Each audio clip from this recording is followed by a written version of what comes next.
All right, I think we're live. Mic check 1 2 1 2. Mic check 1 2 1 2. If anyone in the chat can hear me, just push 1.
All right, I got a confirmation. Thank you for the confirmation.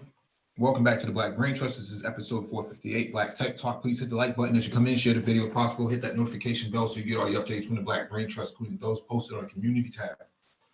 Docket will be in the description beneath the video in a few seconds when I pull it up. If you want to engage in the discussion, there'll be a link in the chat for you to click on. When you click on the link, make sure you raise your hand so that one of us can acknowledge you and advance you to the panel.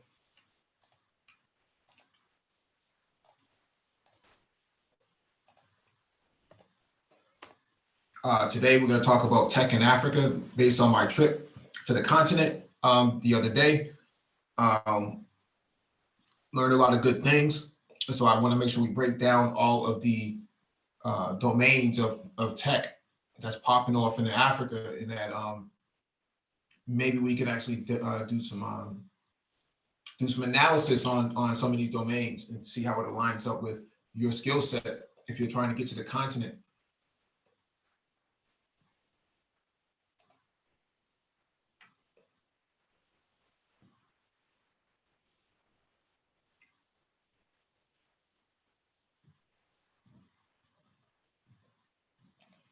All right.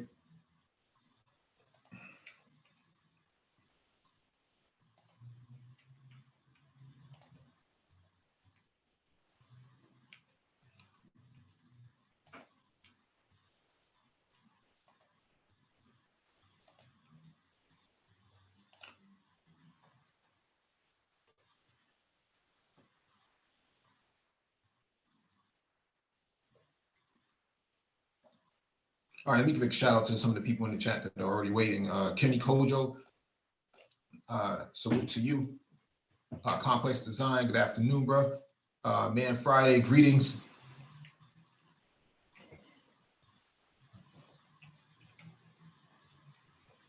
All right, let me just try to run through this real quick and see if I can find what I'm looking for.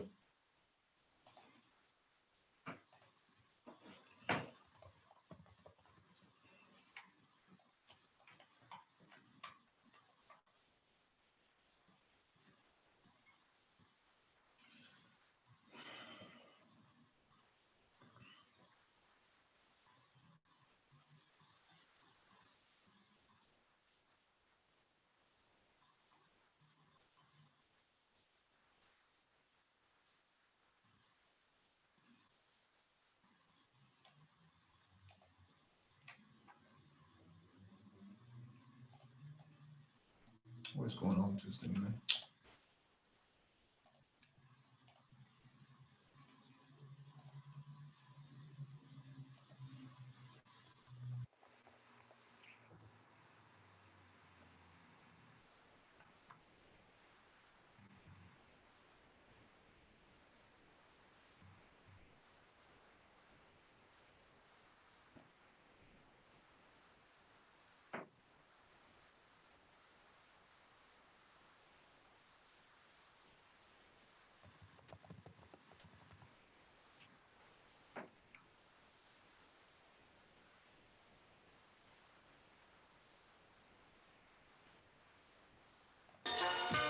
Yeah. Yeah. It's time to play, leaving. All right. See you at the end, bro.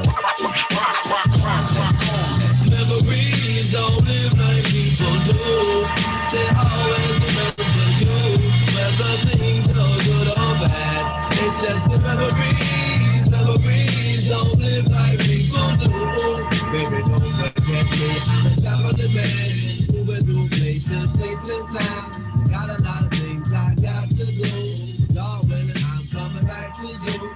My baby boo, I'm a traveling man. Moving through space and time. Got a lot of things I got to do. God willing, I'm coming back to you. Baby boo, I'm leaving. We'll go ahead and leave the call heard around the world from the wise of MCs. These cats is paying more than half a pound. I'm going back and snatch it down. I got the skate, but we could probably run them back in town. Scenarios like this is tear jerkers for the modern MC. I ain't a blue collar worker, cause this thing called rhyming no different from coal mining. We both on assignment to unearth the diamond. When you start climbing and them eyes start shining, you be struggling and striving and they think you prime time and maintain and keep silent. Make no an observation. It's confrontation. This is the daily operation. My concentration. Stay focused on my recitation. About to reach my destination with no pause or hesitation. Baby, make the preparation, cause this ain't no recreation. This is pro ball. And we letting you know, y'all, at the show, y'all. Doing this for dough, y'all. Get the phone call. And I'm ready to blow, y'all. About to go, y'all. Been a pleasure to know, y'all. And I'm letting you know that memories don't live like people do. They always remember you. Whether things are good or bad. It's just the memories. Memories don't live like people do. Baby, don't forget me. I'm a traveling man. Moving through places, space and time. Got a lot of things I got to do. God willing, I'm coming back to you. But baby, boo, I'm a traveling man. Moving through places, space and time. Got a lot of things I got to do. And inshallah, I'm coming back to you. Baby, boo, I'm leaving. But God willing, I'll be back home to drop these heavy ass bags up my backbone. Around the world with a catalog of rap songs. My baby girl is walking, been away for that long. But no, you haven't, well, at least it's how it seemed to me. My hometown is like a whole different scenery. The old timers on the stoop, leaning leisurely. The new jacks up in the park, smoking greenery. Easily taken for granted when you up in it, but it's sweet sinning. When you've been down for a minute, move around, city limits, break them down with the vintage. The innovative, classical B-boy image, collect the winners, cause that's the reason that we came here. This thing is not a game here, the fortune, not the fame here. From New York to the Cadillacs, Cali and the Cadillac, Chicago, no, we innovate, infiltrate Virginia State, DC make we stimulate, Philly, no, we penetrate, Georgia make us generate, let's send a dick to get the pace. They celebrate the my jams in foreign lands, even your mans in Japan know who I am. Minna son, make everybody out in the fun, say Ichiban, make God man know where you get it from, phenomenon, excuse me, that's a phone call, it's a show, y'all, trying to get this dough, y'all, about to blow, y'all, been a pleasure to know, y'all. And I'm letting you know that memories don't live like people do. They always remember you, whether things are good or bad. It's just the memories. Memories don't live like people do. Baby, don't forget me. I'm a traveling man, moving through places, space and time. I got a lot of things I got to do, but inshallah I'm coming back to you. Baby boo, I'm a traveling man, moving through places, space and time. Got a lot of things I got to do, but God willing, I'm coming back to you. Back to you, I'm leaving.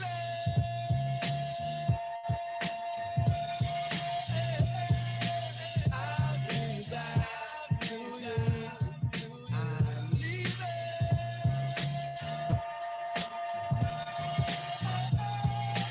I'll be back to you. Over the world we go. DC all over the world we go. VA all over the world we go. The Cadillacs all over the world we go. London all over the world we go. Japan we go. Over the world we go. Paris we go. Over the world we go.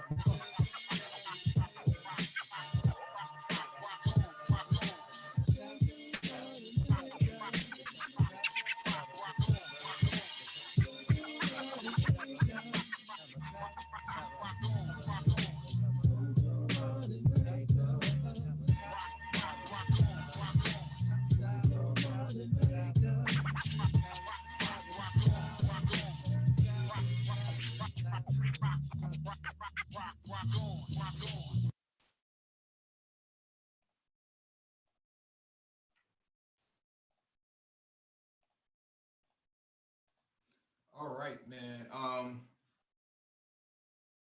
Let's chop it up, man. I had a great time on the continent. Again, I can't stress that enough. And learned a lot of things. So I will be back.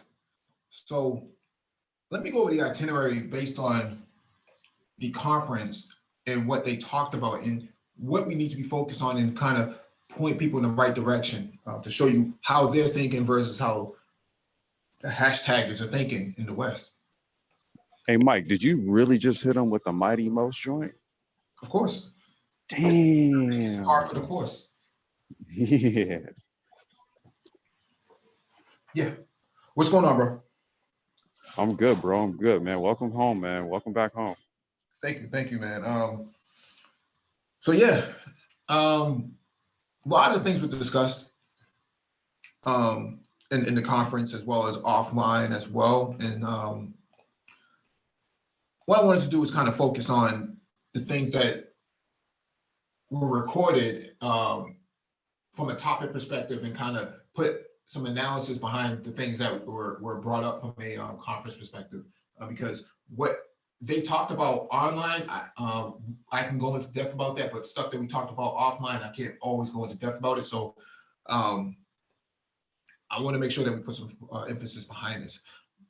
I talked about last night on the economics hangout,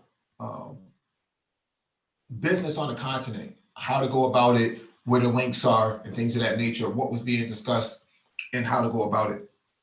Rwanda is the easiest place for ADOS to do business on the continent. You don't have to be an African citizen to do business on the continent. We talked about all that last night. So now let's talk about the conference and what was discussed from an itinerary perspective. So now there's no more excuses. Can't say, you know, I got to get citizenship. No, they don't even care about citizenship. If you're ADOS, you can come. All right. So what is AI? Let me make sure my share on my screen. So it says, what is AI doing in Africa, right? So AI, let's just look at that from a high level. Let me expand the screen too. AI, artificial intelligence, machine learning, deep learning, reinforced learning, all of that. You're gonna have to put, you're gonna have to match your skill set up with this. They're talking about AI on the continent and how they can leverage it. They're not talking about replacing jobs so much. They're talking about how it enable government and private sector in their business development. And so what do you need to do in order to be AI compliant, right? You gotta have that skill set. And we talked about this many times before. You go to Udacity, which we have talked about many times. Oh, look at this. Be the perfect match. Get the skills companies want. 50% off all nano degree programs enrolled today. 50% off. Can't beat that. So let's go to Udacity programs, artificial intelligence. And they're really trying to get people to sign up. Black History Month. Artificial intelligence, intro to machine learning with TensorFlow. TensorFlow is the platform that Google uses for their Google Home. All right. So intro to machine learning with TensorFlow. Concept cover, TensorFlow, deep learning, scikit-learn, supervised learning, unsupervised learning.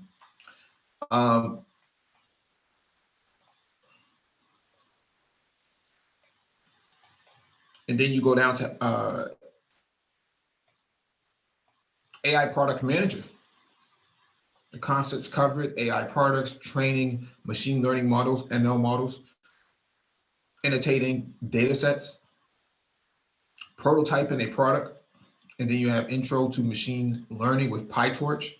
I saw there's a brother I met over there, man. Good brother.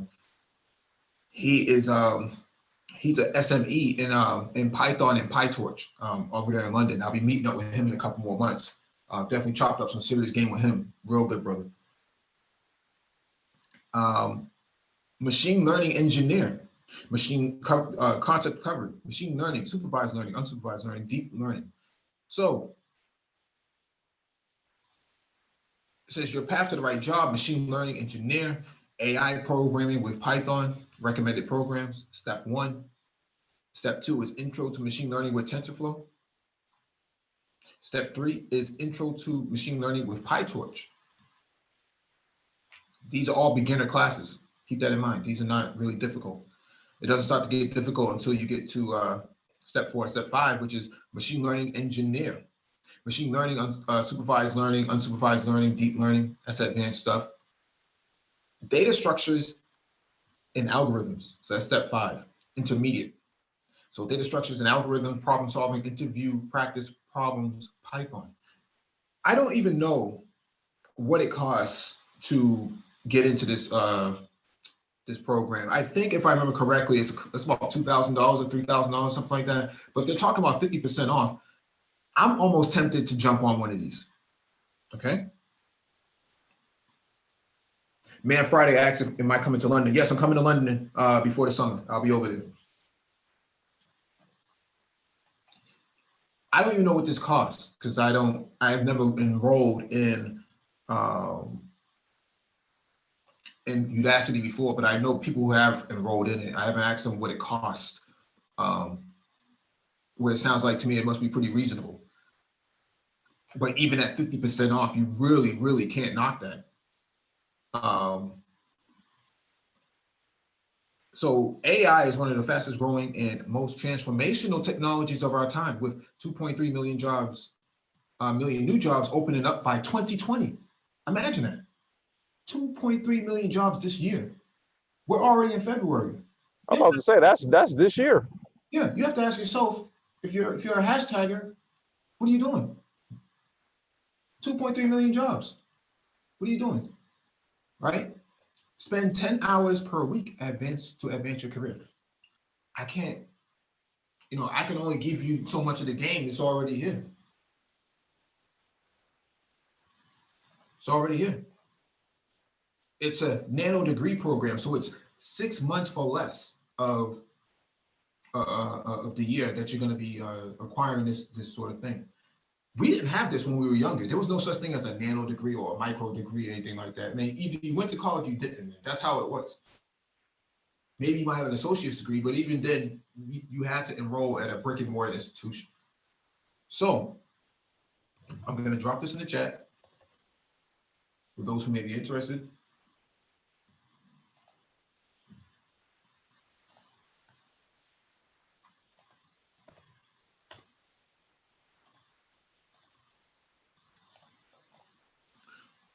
And then we'll jump on to the next item on the itinerary. So what AI is doing in Africa, that's where we last left off.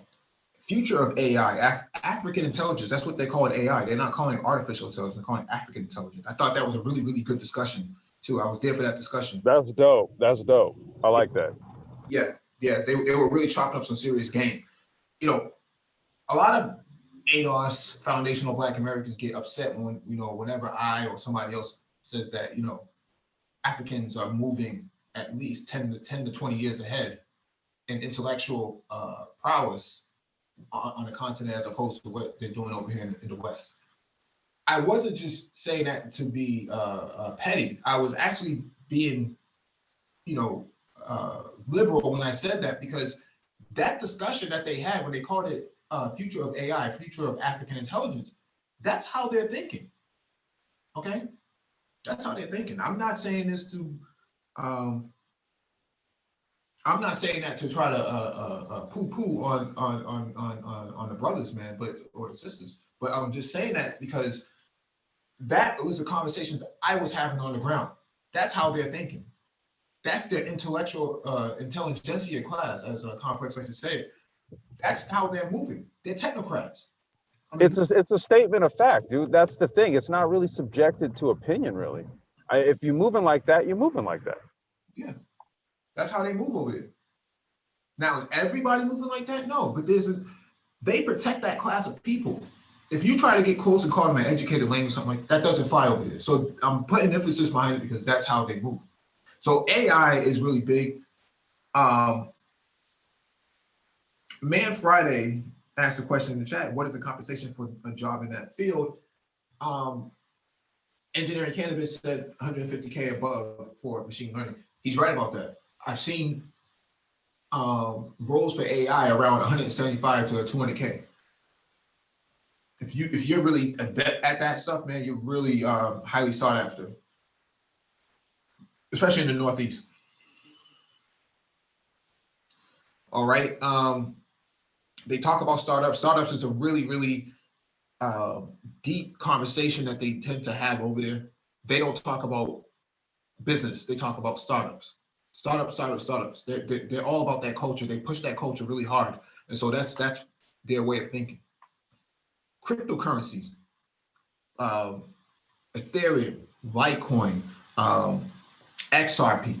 Many of these cryptocurrencies in the top 10, they're really having those conversations, and so the future of money in Africa, that's how they're thinking. All these people who are unbanked can now be banked with cryptocurrencies. With a digital wallet on their phone and a few clicks and a few swipes on their phone through an app, they now have banking privileges. And this is it follows what we were having a discussion about a few days ago about the transportation infrastructure. It's like, look, if you're going to roll out, you roll out with the future forward technology. So that's how they're thinking. There are 200 million Nigerians who live in Nigeria and abroad, but only 34 million Nigerians are actually banked. So the rest of the 130 million Nigerians or 140 million Nigerians are actually unbanked. So the question is, how do you get all of these people who are unbanked banked? You're going to do that through cryptocurrencies. That's the fastest way to do it. I mean, we talked about this last night. We've talked about this many times before.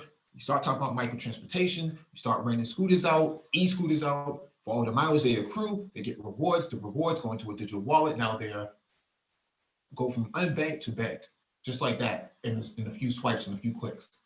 Now they have some kind of cryptocurrency in their digital wallet. Now they're a part of the banking crowd of privilege.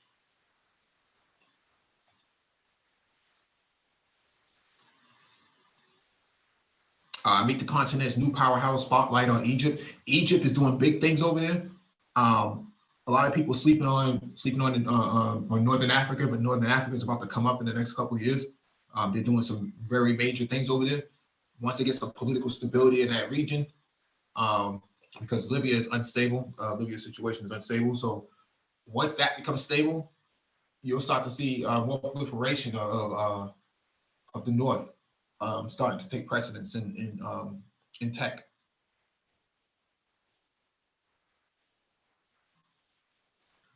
A new era of cyber threats, the shift to learning, defending networks. So cybersecurity starting to really be a big conversation over there for obvious reason.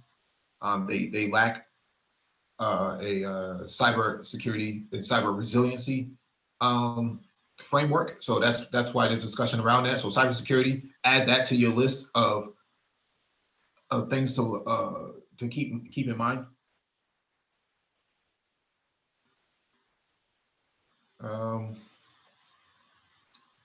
Digital transformation. I don't have a whole lot of time to go into digital transformation, but we'll probably go over that next week. Digital transformation across the continent. That's a huge discussion. I'll do that next week. Dubai's Chamber of Mentorship. The Middle East is making investments into the continent in terms of startups. So, you know, you bring your bread, they bring their bread, and then that's how that's going to work out. Talked about a little bit of that last night on the Economics Hangout.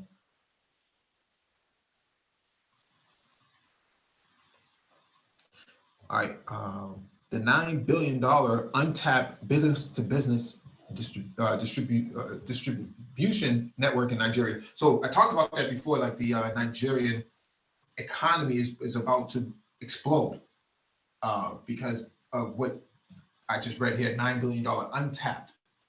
A lot of opportunity that's going to come out of B2B distribution network in Nigeria, $9 billion. Got to get up on that. Nigeria is going to be a hotspot in Western Africa for investment and for business.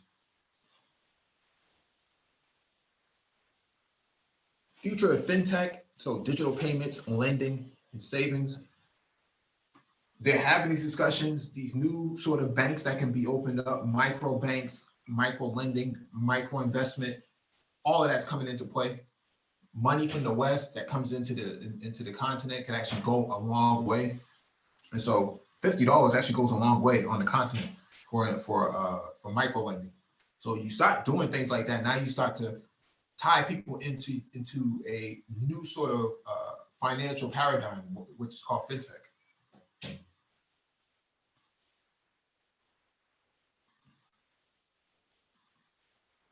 Shifting the culture of African venture capitalism or venture capitalists. That's how they're thinking over there. Shifting the culture, cultural shifts, cultural transformations.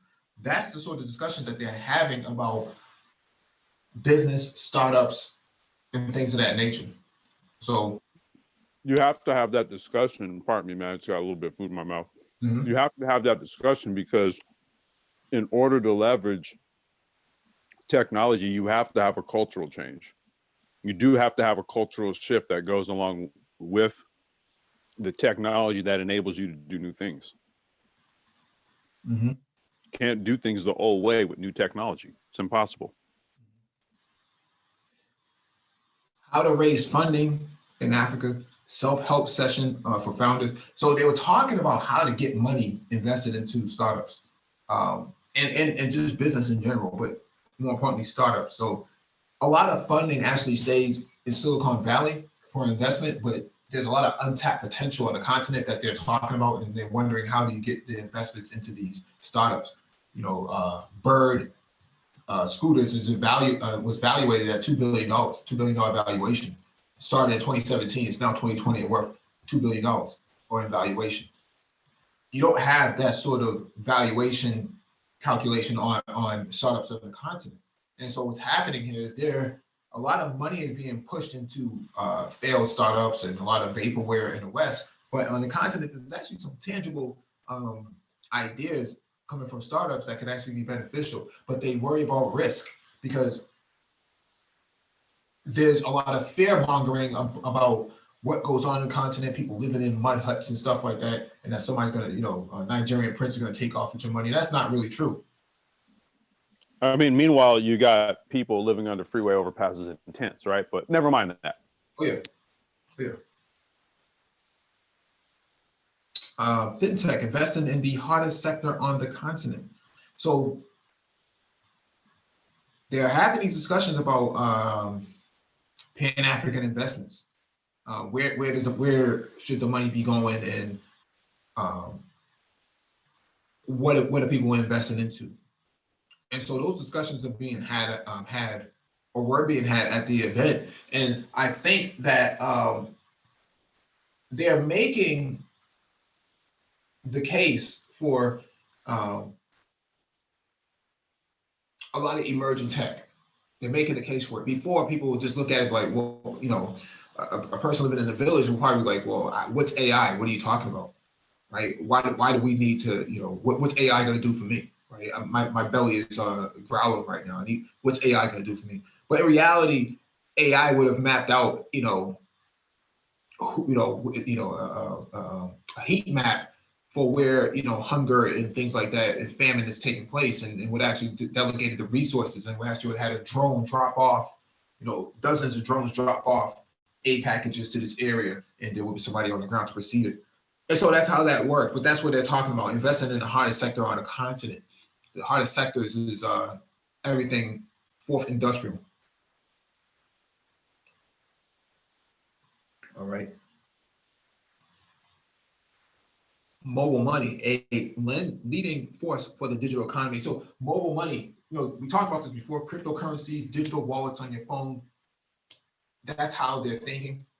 No reason to, I couldn't even, well, there was banks there, but there was more like kiosks. They weren't really fully banks. And so I had a hard time finding money, and I could not download the app because Google blocked the app from my phone because of the region that I was in. It assumed that I was in the United States and that I was not in Rwanda. And so I couldn't download the app and actually use EcoBank, which really frustrated the crap out of me, because had I had access to that app, I could have put some funds in there. I could have did some business on the ground. That's how people move money around locally, is through digital, through mobile apps and stuff. You still have hard cash being moved about, but mobile money is starting to take place. So, all right, expanding your African tech startup across borders. So what they were talking about here was African tech startups kind of being limited to their locale, right? Their region, or not even their region, their cities and their townships. How do you, if you want your business to survive, you got to expand. Got to have a 100-year game plan. Got to have a 50-year game plan. Got to be able to expand across borders, and that's what they were talking about here: expanding African tech startup across borders.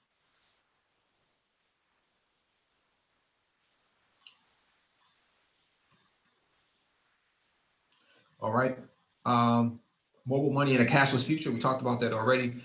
People using very less cash. And they estimated that in 10 years, by 2030, physical paper cash will be null and void. Everybody would just pay for things through their phones and their watches. I still have the Chipper Cash app on my phone. Yeah. Yeah, I don't even know what stage it is in terms of development, but. Well, we can't, just for what you were talking about, that's why I wanted to bring it up, because basically we're in the US, so you can't set it up here. Right. Right. The last time I saw the interview with him, he said he was working on getting that taken care of. It sounds like he has to go through the SEC and things like that. It has to be compliant. Right. Mm-hmm. All right, an introduction to Indian Ocean ecosystem. I thought this was a very interesting discussion, because I never thought about the Indian Ocean actually having any sort of civilization there. I always thought that, there was islands there, but I didn't think that they were actually doing major things. So that would be like Africa's version of Hawaii, or not Hawaii, Key West, basically. The Seychelles and all those islands and whatnot that are over there. The Indian Ocean is actually pretty vibrant for investment, because they're islands and they don't really, they do have to do a lot of importing and things of that nature. I mean, and if you really wanted to get slick with it, they could probably even be their own financial zones. Well, like a lot of territories use islands for. They call them economic zones. That's what they call it. Yeah. Special economic zones. All right, David and Goliath, reimagining the corporate startup partnership. I talked about this before. Private and public sector businesses working together, startups and government working together, social entrepreneurship, social enterprising. All of those things are coming into play now. And they're talking about, rather than to give the money to the NGOs, we could take that money and actually put it into, these partnerships. And that way, startups actually would have less failure if they were working more closely with government bodies and corporate entities. And so that's the focus of the discussion here. Future of work with automation and RPA. So basically automation, digital transformation, streamlining business processes. That's what they were talking about there. High probability that your job could be replaced, but over there, they're not talking about job replacement. They're actually talking about job enablement. So cobots and robots and things like that to help out.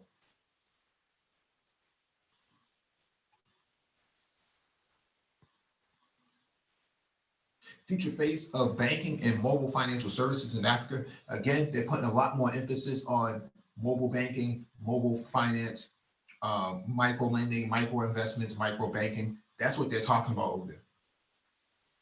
What is the future of all of that?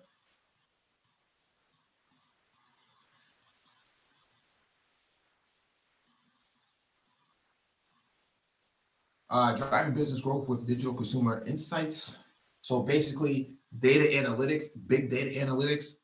The continent has 1 billion people on there. How do you gather all of this information, all of this data that's being generated, and make it usable for for business, right? How do you know where to drop those e-scooters off? How do you know where to put the vending machines at? How do you know where to set up a hotel and places to stay and Airbnbs and all types of things of that nature? How do you know without actually doing the data analytics? You know what, Mike? We'll have to deep dive into that, where I can actually pull up the software and we can pull up analytic reports and talk about just that. Yep.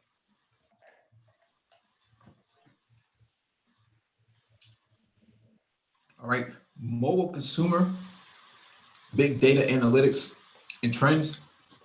So again, we talked about that a few seconds ago, collecting all this data off of people's phones and surveys and things of that nature, and trying to get an idea as to what the mobile consumer is doing. What are they clicking on? What are they downloading? What are they looking at? What are they streaming? What are they listening to? What are they watching on YouTube? All of these. Oh, go ahead, Fish, and I have a point I want to make on that. Yeah, all of this sort of data has to be put through analytics to actually create a story and put a face behind the message. So one way we incorporate that into the micro transport software. So let's say, for example, you unlock a bike, you roll up on a scooter or something, or electric bike, unlock it. So now, based on the geolocation of the bike, as soon as you start moving, it starts tracking or picking up the directions that you're going. And then what it may do is actually give you suggestions for restaurants that may be en route for lunch, making those types of suggestions and stuff like that based on the route that you're taking. It'll give it to you in real time. Hey, we see you're headed this way. There's a special over here, Taco Tuesday, and it's whatever. Use this code. So we can embed all that into the software stack that we use for micro transport and stuff. So that's where what you're talking about, sort of getting those real-time analytics, that big data, and leveraging it. Yep. Okay, next one is accelerating Africa, making incubators work for local entrepreneurs. So we talked about that a few minutes ago, social entrepreneurship, social enterprising. Here in the States, we haven't really caught on to this, but for Black people, this is very important because an incubator allows for startups and people who have ideas to actually utilize that space for that very purpose, and actually gives them a blank sheet to draw from. We don't really have that in the United States, at least in predominantly Black neighborhoods. We don't have that. We have basketball courts and football fields. We don't have that though. And so tech spaces, incubators, accelerators, all of that stuff matters. You can't possibly grow your local economy without something like this in tech. You need an incubator. And I've been pushing for this type of stuff with maker spaces, maker lab spaces. You need those sort of pieces of infrastructure in the neighborhoods in order to attract the talent, so that they have a place to go, they have a place to draw from, and they have a place to think. They cannot think if you have people antagonizing them for being educated range or something like that, some other nefarious sort of term that they want to apply to them. It does not work. This is the only way it can work. It's been proven to work in the past, and Africans are thinking like this, and too bad African Americans are not. Yeah, it really has to be more focused on doing things like maker spaces and labs and stuff instead of like playgrounds and shit. Mhm. It really does. It has to be something that has far more utility, right? It's still engaging, but has far more utility.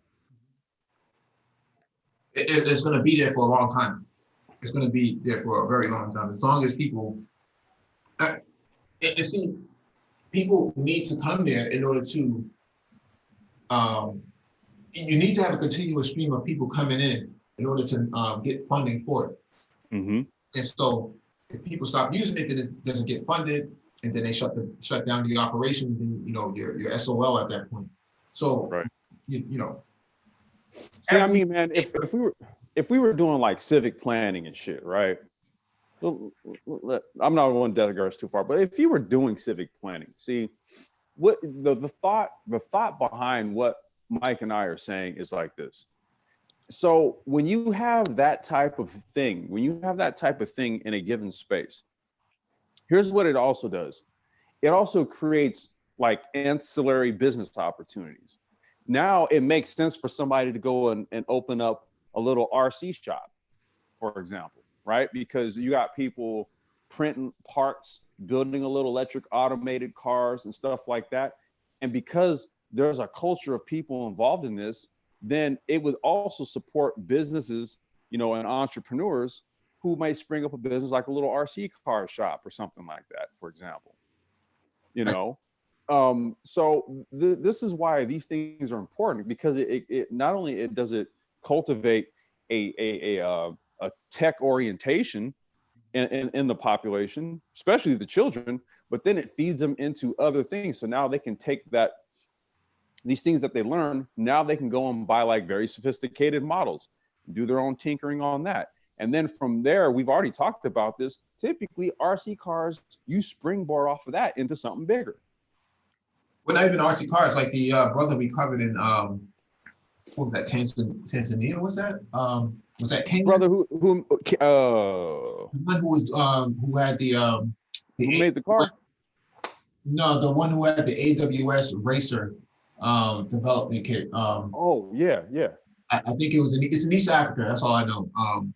I want to say it's in either Kenya or Tanzania, but that's the sort of space that you need. And he had a MacBook. A lot of people say, "Oh, you no electricity over here." How's he charging it? That's the sort of space that you need. That's why he was able to do what he was doing, because he had the space to do it. Hey, you don't have that. You don't have it. I mean, you got a Boys and Girls Club, but that's not the same, man. That's not the same. The culture is not there. And that's what I'm trying to put emphasis behind, is that you need an environment that pushes that culture, that allows that sort of creative mindset to come apart. Yep. All right, so what's the next one? Food security, agriculture, that's what they were talking about.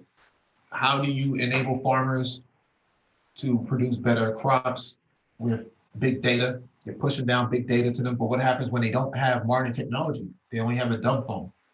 They have like an old computer, maybe if that. You got to take advantage of enriching data and getting them the meaningful information as much as possible, so that they can actually produce better crops.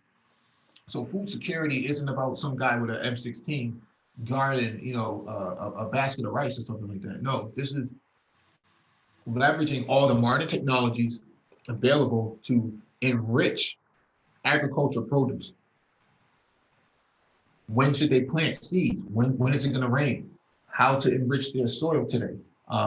Should they till? Should they Should they irrigate? Should they spray? How much is the drone going to cost today? Is the drone going to come by? Do they need to own a drone?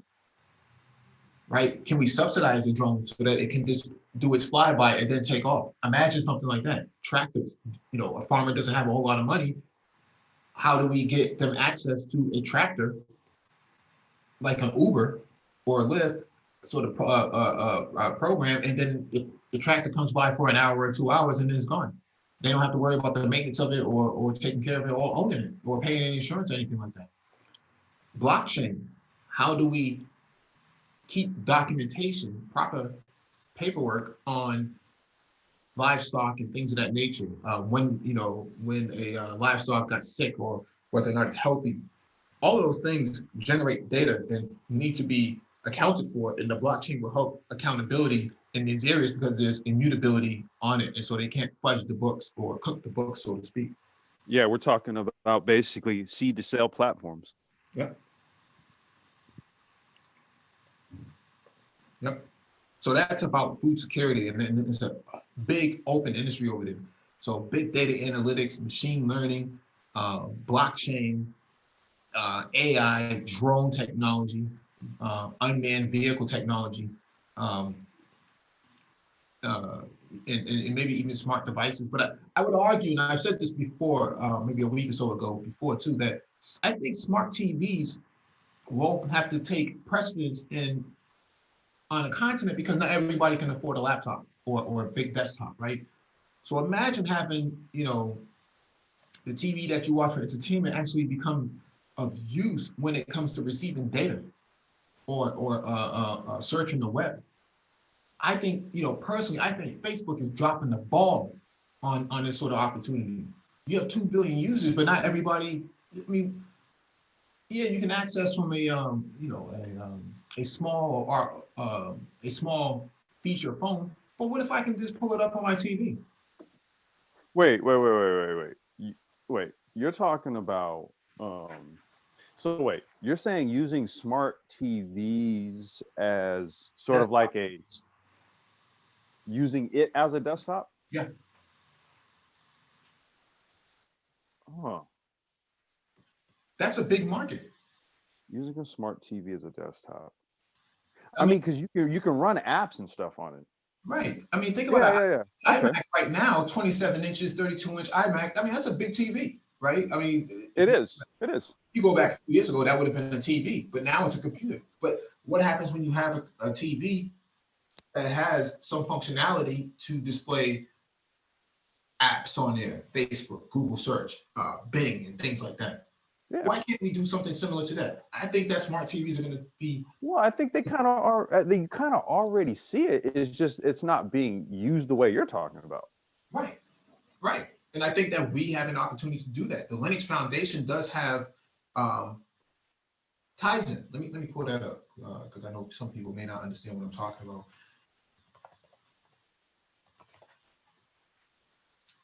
This is Tizen. Power your various devices with Tizen 5.5 M2. So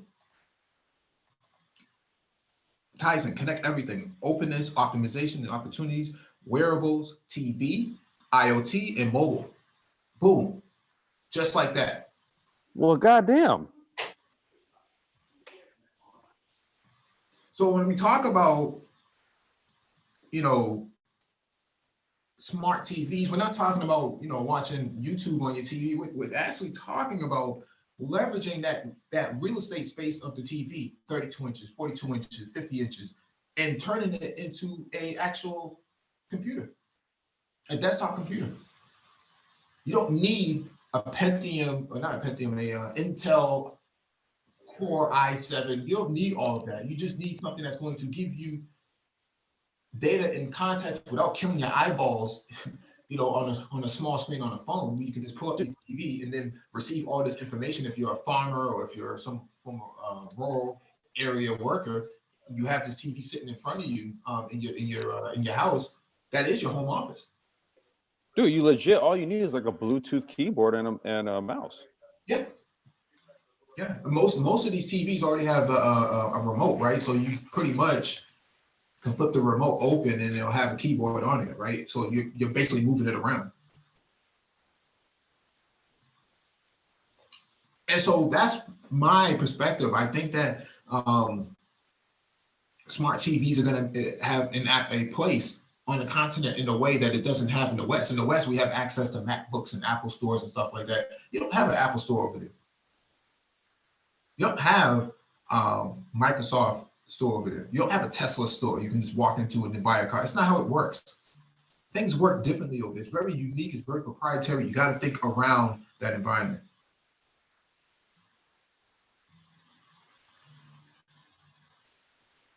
I'm gonna check this Tizen joint out.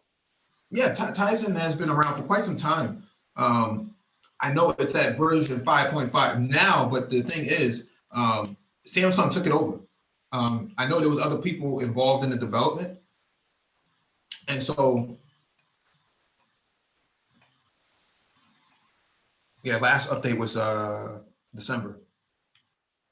Visual Studio for Mac extension for Tizen.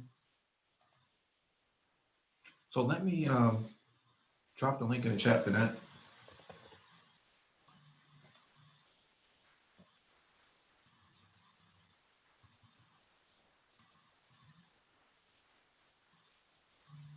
Actually, I mean, now that I really think about it, dude, when you say that, you realize how untapped developing, you know, if you were, I don't really know many people who are kind of taking that approach, like developing for smart TVs. Like who's really doing that? I mean, the only thing I really know of is your typical content providers making their proprietary apps compliant for various manufacturers, the sets for various smart TV manufacturers, but who's making like a legit smart TV based app for computing? Like who's doing that? Not many. I know Google made an attempt with Google Chromecast and Chrome. What was the other one? The Chrome platform. Google TV. It was actually Google TV they tried a few years ago, and that did not work out well for them. They're not able to stabilize it in a way that they should have. Too many different variant devices and things like that. And right. what people were worried about was what happens when Google stops supporting it and your TV doesn't get an update, right? That fear about Google doing things like that is very real, but it does not have to be the actual justification to not adopt it, right? So you have things like Tizen, which is open source that you can actually contribute to. Right. You know, and it looks just like Android. Looks very, very. You said Samsung acquired Tizen? Samsung took over the project. They're the biggest contributors to the project, so they're kind of. A lot of people have speculated that it's over and done with, but I don't think so. I think they're still updating. As far as I know, from the thing right here, it says published November 27, 2019, public release, Tizen 5.5. Good for watches. You can develop smart watches off it, IoT, TVs, connected devices. I don't see them. I mean, shit. I mean, you know what I love about shit like this is what people don't realize is that how much closer you're brought to the forefront when you discover platforms like this, right? Because then it's like you could take it and then start messing with it, and you've already kind of removed yourself from thinking and conceptualizing and all that. And now you have an open source tool to go ahead and start experimenting on those ideas. And think that the continent. Go ahead. No, you go ahead. No, I was just gonna say, think that the continent has 1 billion people on it. That's a lot of devices. The market is not going to go anywhere. See, in the United States, you have to compete against iOS, Android, BlackBerry, Windows Phone. There's a lot of it was a hodgepodge of OSs that you have to compete against. But in the continent, you don't really have to compete against anything. You have pretty much the market to yourself. People do have iPhones over there, but they're not married to the iPhone. They use what they can because that's how they move. It's about utility rather than form.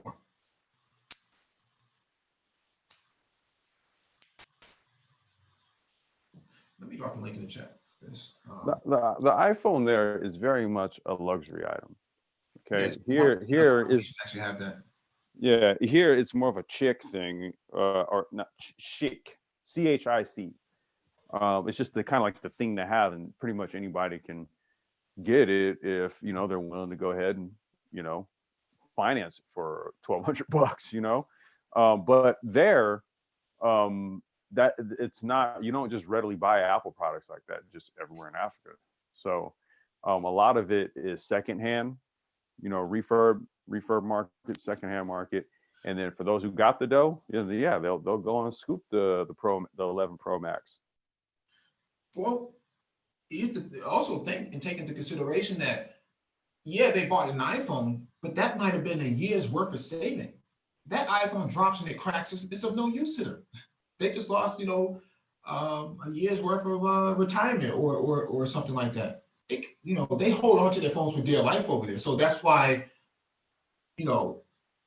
mobile development, mobile digital banking, mobile money. That's why they keep having that conversation, because people hold on to their phones for dear life. Here, people trade in their phones and drop them and do all types of things with them because they don't put a whole lot of emphasis behind ownership of the phone. Most of the time, they don't even own the phone because they're still paying it off. Yeah, as long as their photos and everything are up in the cloud. I mean, phone breaks. Right, but a phone breaking over there could be something vastly different. Exactly. That there's a whole different implication there. Right.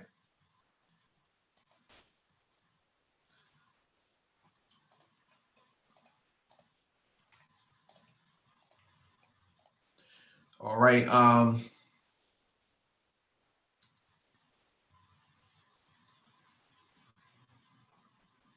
Future of blockchain opportunities and regulation for Africa. So blockchain. That's all they, everybody, that was like the talk of the week, right? Blockchain, cryptocurrency, blockchain. A lot of blockchain aficionados over there are basically saying that you can't move forward until you adopt blockchain or distributed ledger technology, DLT. You cannot move forward until you adopt that mechanism. That piece of digital infrastructure has to be adopted in order for you to advance. And so they put a lot of emphasis behind the future of blockchain and the opportunities that's going to come from it. We talk about this every week. We've been talking about it since our inception, that blockchain is going to be frontline and central to digital transformation, and that people have to be a part of, Black people have to be a part of that, driving that initiative.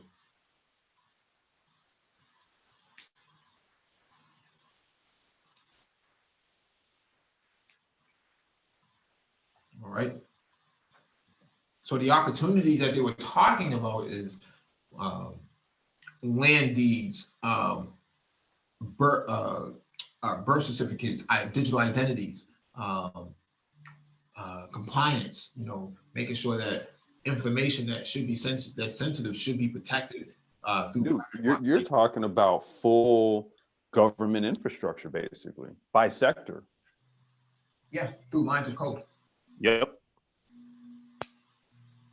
Through lines of code. I mean, that's you realize how much you streamline government operations, how much money you save governments, how much more efficient they can run. Mm-hmm. How much corruption can be tackled. I was just about to go there. Yeah. Don't think that the United States isn't moving in that direction either. They're actually thinking along those lines, but for different reasons. They want to have a lot of input as to how the technology gets implemented and whatnot, things of that nature. Whereas in Africa, it's a little bit different. They're saying whoever knows all of this, we need to be talking to you to create, to get subject matter expertise from you. But they're talking about creating regional councils on blockchain over there. So I think they have like an East Africa regional blockchain council or blockchain committee or something to that effect. I forget what it is right now, but that's pretty much how they're thinking.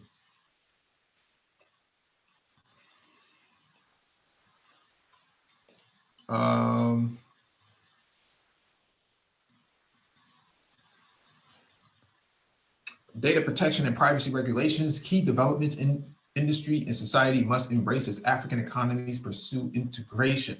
So data protection, we talked about this before. California just went live with CCPA, California Consumer Protection Act of 2020, January. that's in full effect now. We're now in February. Africans are thinking the same way. From a government perspective, how do you protect data, and how do you secure your, your citizens and whatnot from being exploited by tech companies? Data exploitation is very serious. So getting all this data from people on the continent, and then as a company, and then actually leveraging it for your own financial gain, they're trying to prevent things like that from happening. So trying to give some kind of digital citizen rights, kind of like a constitution, a data constitution. Yeah, I was just about to go there. There has to be some sort of statutes set forth with, that outlines the rights and usages of private data. Mm-hmm.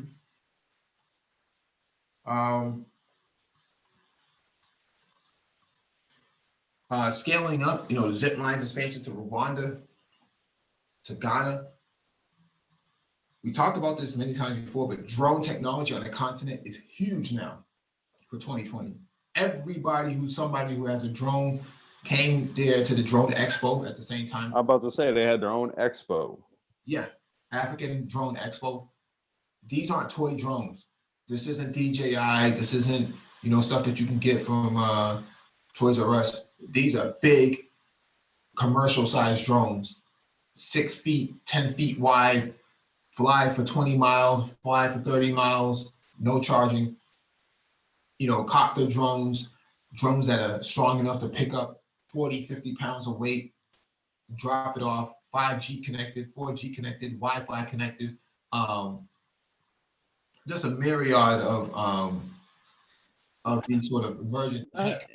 Mike, think about it, dude. You go from having a situation where it's hard to get things from one place to another, right?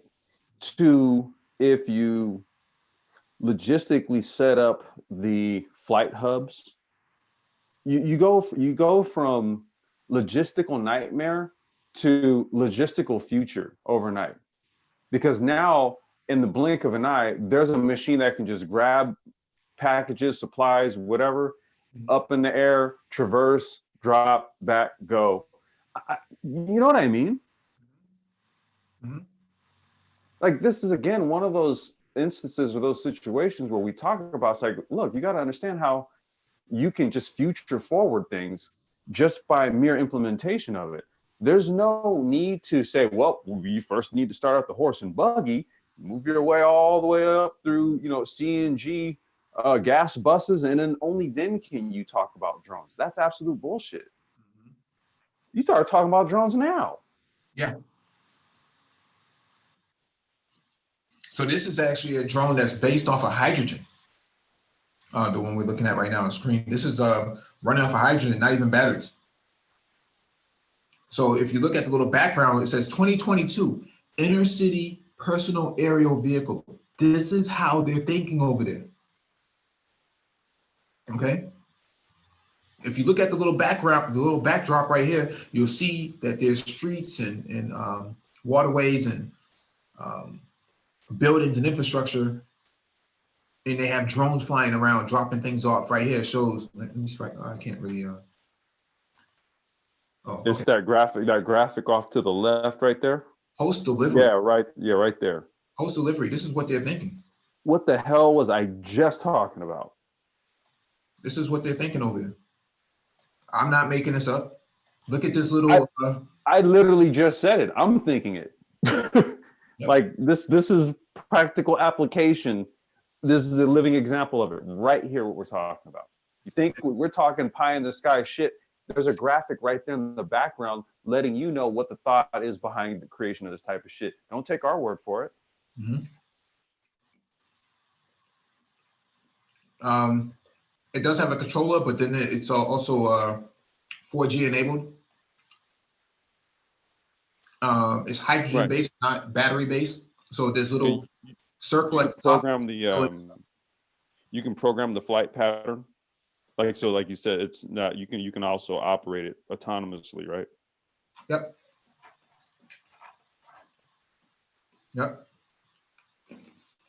So the circle at the top of the drone, then I'm moving the mouse around, the cursor around. That's where you fill it up. And it does have a camera that swivels.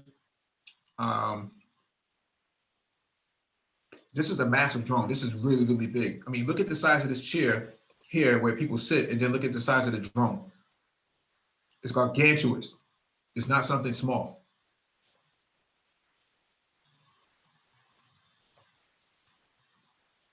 I mean, I came to pick that up with two hands. I think you need like two people to pick it up.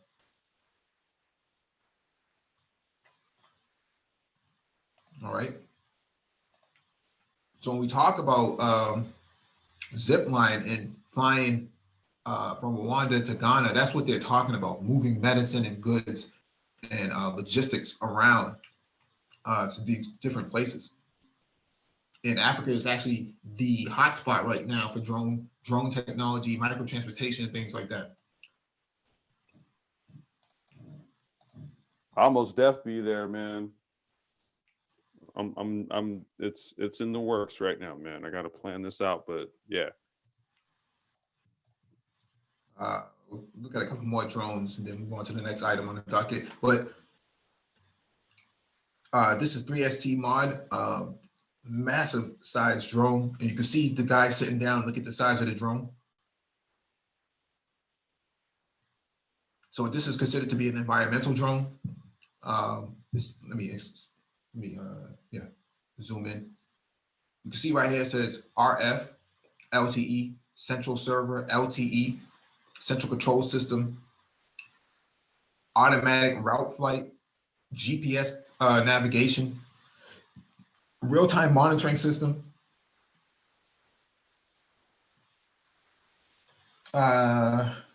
vertical flight altitude of 2.5 kilometers. That's actually pretty high. Probably about that's higher than the World Trade Center. Just keep that in mind. Horizontal flight range is 10 kilometers. So we talked about that before. Range, 10 kilometers is actually a lot for a drone.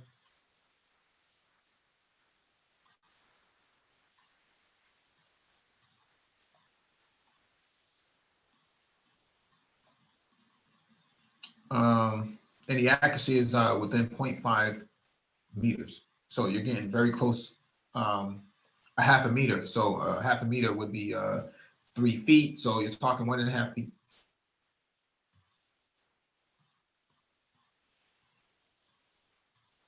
And it also has a weather sensor. It has carbon propellers. That's right. This does have carbon propellers. I remember that. I was blown away by the carbon weave. And I said, is that carbon fiber or is that just some kind of wrap? I said, no, that's carbon fiber. Oh, no. That's legit carbon fiber, man. Like they need the tensile strength in that. Yep. You can see the little, not laptop. I want to say that's a Microsoft Surface. I could be wrong. But that's basically the dashboard for the system right there. And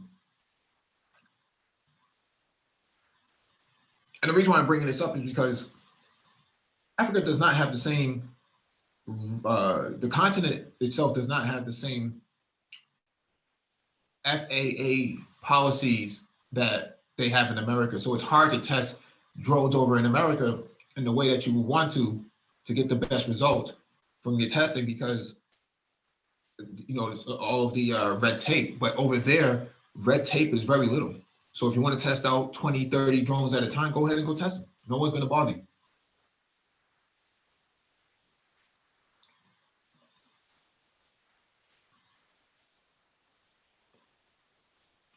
Okay.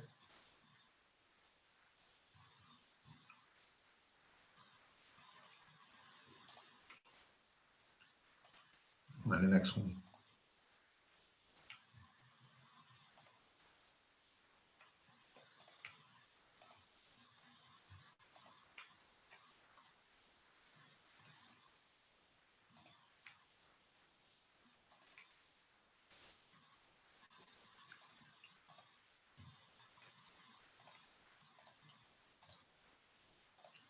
Do one more and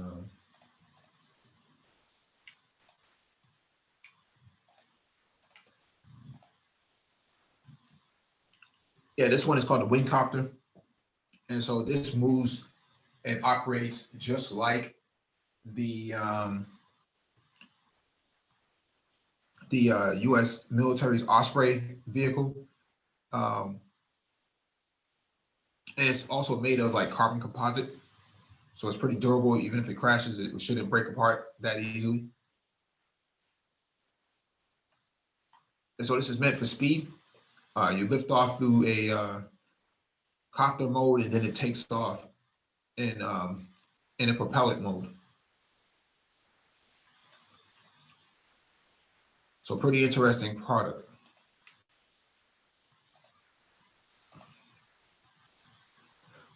But how would you get into something like this, right?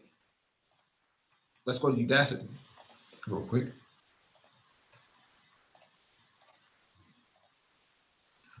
So Udacity is the school of autonomous systems. The field of autonomous vehicles is set to grow by 42% within the next 4 years, with salaries for top engineers averaging between $300,000 and $500,000. Advance your career in this rewarding field by studying 15 hours a week. Nano degree programs starting soon. So self-driving car engineer. Learn the skills you need to start or advance your career in building self-driving cars and trucks, including Python, C++, ROS, Calvin filters, and much more. We can go to autonomous flight engineer, learn to write aircraft, ready code and master controls, planning, estimation, and more as you build the skills necessary to become a flying car or drone engineer. We were just talking about drones, so that's why this is important. Step 1 is an intro to self-driving cars. Step 2 is C++. Step 3 is flying car and autonomous flight engineer. 3D motion planning, controls, estimation, Calvin filters, data structures, and algorithms. So step 4. And so, 4 to 5 step program would actually have you ready for those similar drones that we just saw. There's a market for this type of stuff, and it's not going away anytime soon. Hey, Mike, can you pull up this program called Open Pilot? Because that's an open source platform that allows you to do the same thing you just talked about. Okay.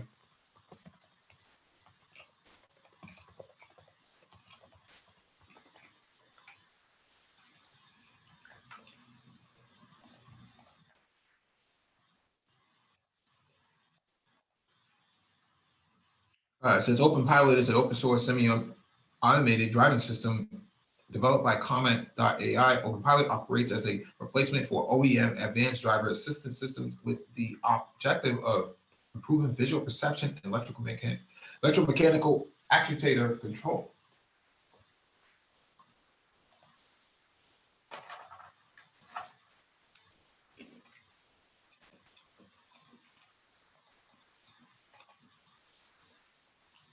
So as you can see right here, the Honda is actually driving itself based on this Comma.ai platform, this Open Pilot. Open Pilot is open source software built to improve upon existing driver assistance in most new cars on the road today. Tesla Autopilot-like functionality via Toyota, Honda.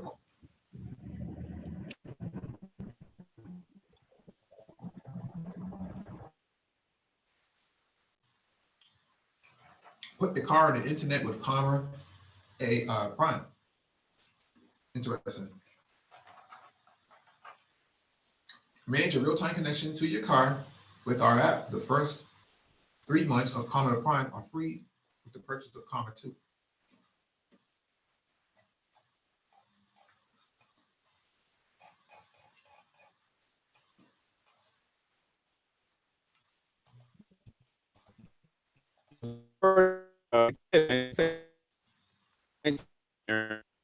Your mic is breaking up a lot, Complex.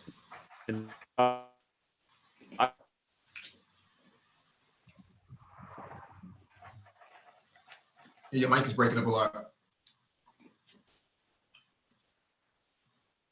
I'll drop the link for this in the chat. I know some people are going to be curious about this.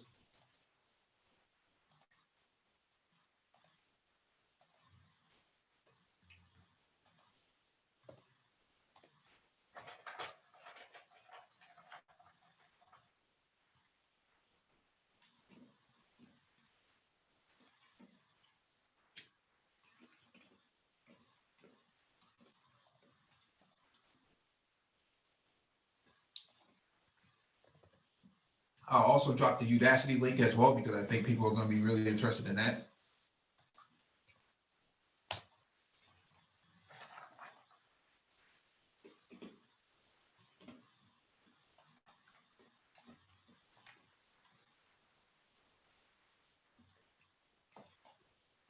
Future of mobility, logistics, and e-commerce. We talked about that earlier about drones technology, unmanned ground vehicles, and things of that nature. They're predicting that drones are going to play a significant role in a lot of the states and region in Africa. And so things like same day shipping and street cleaning and stuff like that. A lot of that stuff is going to be largely challenged by the new modern technology.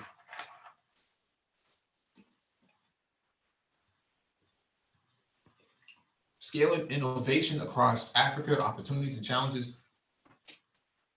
So we talked about that about a half hour ago, but your business has to be able to scale with consumer demand in order to survive. And a lot of time, what we see in predominantly Black businesses in America, that businesses don't scale at all. You got a barbershop here, a hair salon here, there, and you have a rib shack there, or a chicken shack there, wing shack, whatever they want to call it. And that's the extent of Black business. It has to think beyond that.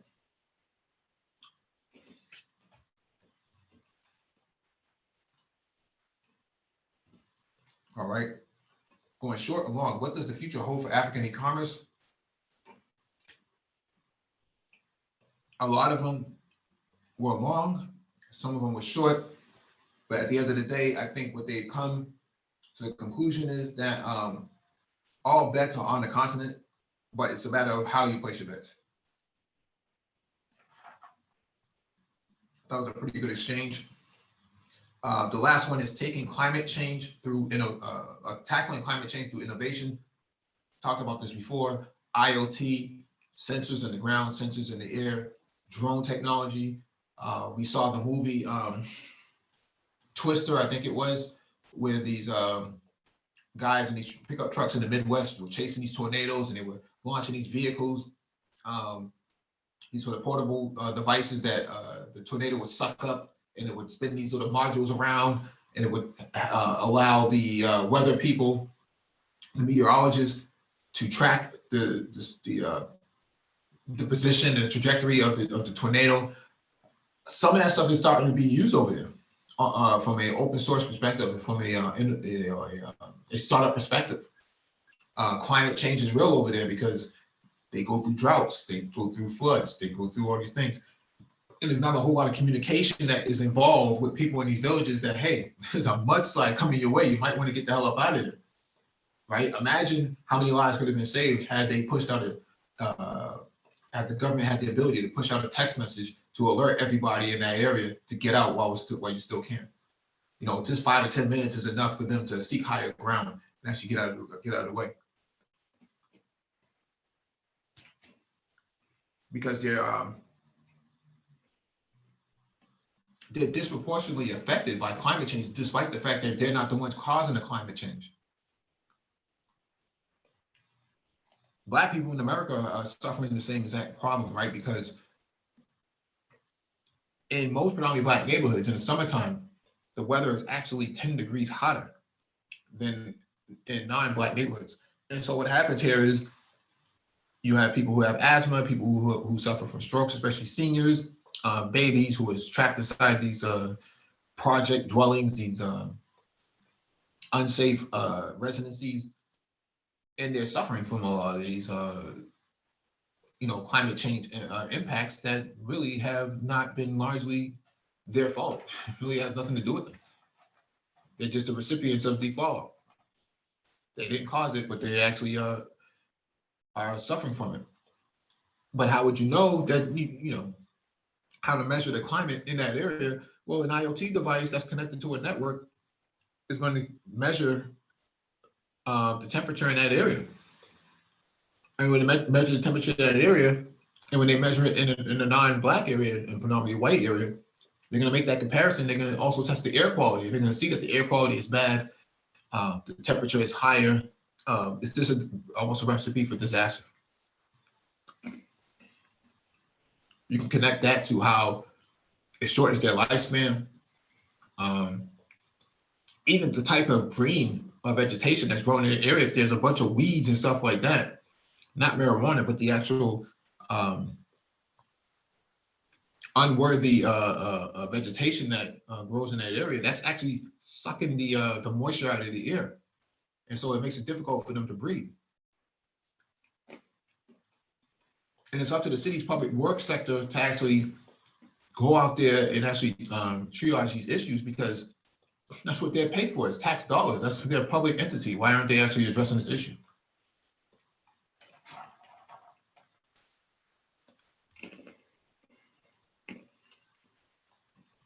All right.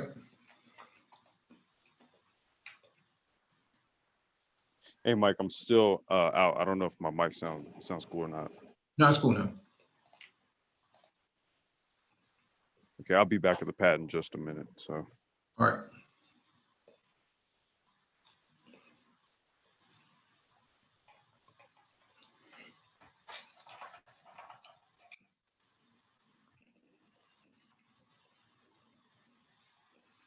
All right, so that's the extent of the event. So we talked about things that you need to learn, IoT, blockchain, autonomous vehicles, drone technology, machine learning, AI. All of this stuff we've talked about in the past.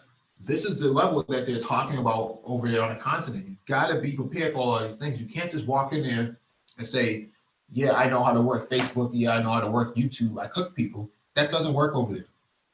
They want tangibles. They want things that are actually going to be sufficient for their transformation process.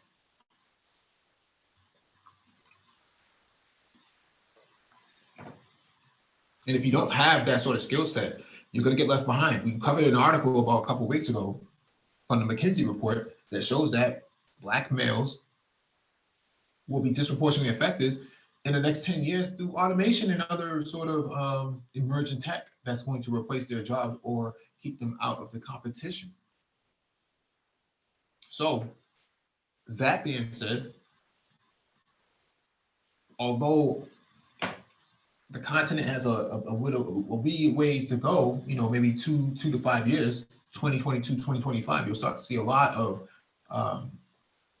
development take place. Now they're talking about it today, right? But, you know, give them a year or so, and a lot of things, they're going to get the ball rolling. Here, not so much. I don't see a lot of that taking place.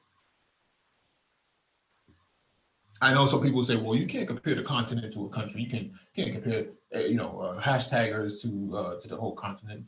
It's not about comparing them for a one-for-one, perspective. It's more about who's thinking on what level. Who's thinking on what level?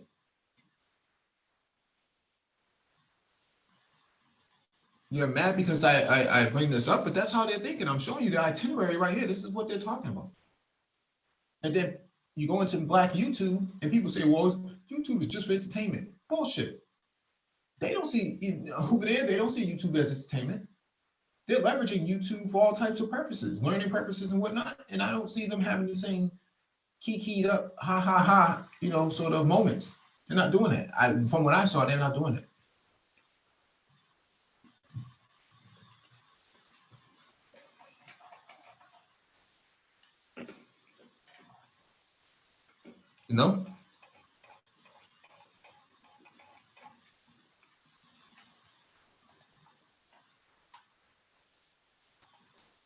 We got to go to webinar. These are great points. Well, what's up, Mike? These are great points you're bringing up, man. Yo, what's up, man? What's up, Complex? What up? Chilling, man. All right. Yeah, Mike, these are great points. We really got to start thinking forward. The continent is certainly going to be a big player in the next 25 years, certainly in manufacturing, tech, and everything. And there are a lot of opportunities. Doesn't mean you have to go over there or domicile there, but certainly as far as making connections and using technology that's going to have an effect here, that's going to have an effect there, of course. and bridging that gap is definitely, or bridging the gap between the two countries, between the two nations, between the two continents, North America and Africa, is going to be key. And Africans of the diaspora are in North America, well, South America as well, and certainly across Africa. And so the various countries, and with, we can look at the various countries, the technologies and all that are going to be linking everyone up. We have to start thinking on that level. We really do. I don't know why we're resistant to it. I do understand we don't travel a lot and these kind of things. I understand that. I've been traveling a lot of years, and I've seen brothers. Many have been resistant to it, but a lot have not. And I think we're definitely going to have to get more into that mindset. I think if we're going to do well, because I do believe that opportunities here for us are going to get tougher if we don't help to create better conditions for ourselves. And the opportunities are here in which to do so. Right. And those are the conversations that they were having over there. One brother, an African brother said over there, there needs to be more synergy between Africans and African Americans. Said this on the panel. Needs to be more synergy. You got people over here saying they don't like you though. So, there's a disconnect in perception and in reality. And as long as they keep pushing that narrative, talking about they don't like you though, they don't like you over there, and this and that. Well, you think that, but they're already having these conversations about future. They're talking about future. They're not talking about reparations. They're not talking about chasing Europeans down and tying them up and all the other crazy stuff. They're not talking about that. They're talking about how are we going to get ourselves ahead in this fourth industrialization. They're not calling AI artificial intelligence. They're calling it African innovation or African intelligence for that matter. And so you see a lot of people jumping out the window, want to fight political battles. And I'm saying these people are, these are the technocrats over there having a conference 2, 3, 4 times a year. And then these are the conversations that they're having. I don't see a whole lot of hashtaggers having these conversations. And I see we got 2 thumbs down.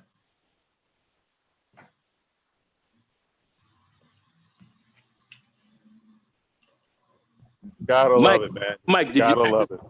Did you see any hashtaggers even over there? So there were a dozen, the Black Americans there, what we consider people with blue passports, right? They were there. And we all pretty much moved together. We also stayed in a hotel too. So they, like the one brother I ran into from Texas, who's a blockchain architect, he said himself, I asked him, what brings you all the way over here? He says, I'm looking for opportunities. I see the continent having many opportunities. This is not the first time coming. It's the second time coming here. You see, you got a certain demographic of people coming over who see that the future is moving in the East. And then you have these other people who are saying, no, I'm going to stay here and I'm going to fight for HR 40. You may not even get those reparations, but I don't want to go into that. I'm just making the point that that's, the mindset is vastly different. The culture is vastly different.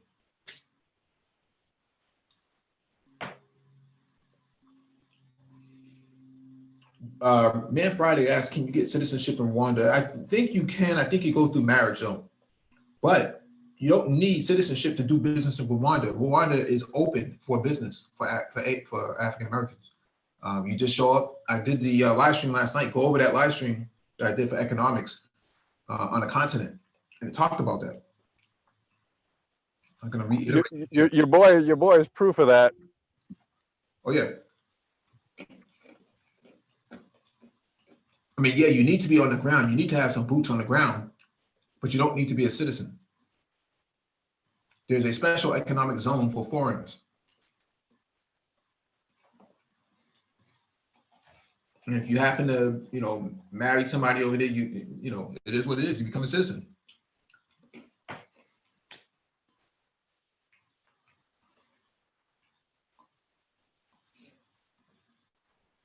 For Black women, hair, braiding, all of that stuff is really, really profitable over there. Believe it or not, African women follow African American women in terms of culture, or at least from a dynamic standpoint. The hair, the makeup, the swagger, they like all of that shit. They like that shit big time. And so I don't understand why ADOS women don't take control over their image and export it all over the country, all over the world. That's what brothers did in hip hop. They expanded hip hop from America to Japan to Europe to all of these places. To this very day, MC Shan, Red Alert, those guys can travel into these places and they're like gods over there. I saw the same thing when I was in Angola and Luanda. I saw the same thing. We were at a club. It was oh man, it was like being on the block, except the sisters. The block. It was like being on the block. The block. It was like the block, blah, blah, in the block. So I mean, it was live. The only thing they did, they didn't speak English. They spoke Portuguese, but that's what you were basically looking at. And the dudes were coming in. I came in. I ain't gonna front. Had my my New York Yankees, Yankees, genuine sport, original sport wear. I had my Yankee shirt on. And much as people were like, oh, they knew I was American. That was cool. They was grabbing my shit. They were like, can I buy that shirt off you and everything else like that? They wanted to buy my Yankee kid. But at the end of the day, they were biting on you like you was like something good to eat up in that piece. And Black Americans, you don't really understand. You go there, people want to be like you, man. I mean, that is. So that's why they want to link up. It's just bad that a lot of us don't understand that. And you got those sitting there saying, "Well, you go there to place, baby. What are you doing? Where you go? What are you going for?" I mean, it's crazy. But yeah, Mike. I mean, at the end of the day, let's keep this thing to business as well. Yes, your culture is a business too, whether you understand that or not. But it's a part of. But certainly, it's part of our culture. It's a business too, man. Yeah. But anyhow, it'd be great to see us get more on this tech side of the game and play on this fourth industrial complex, our fourth industrial age, because that's kind of where we really are, and that's where we have to fully expand it.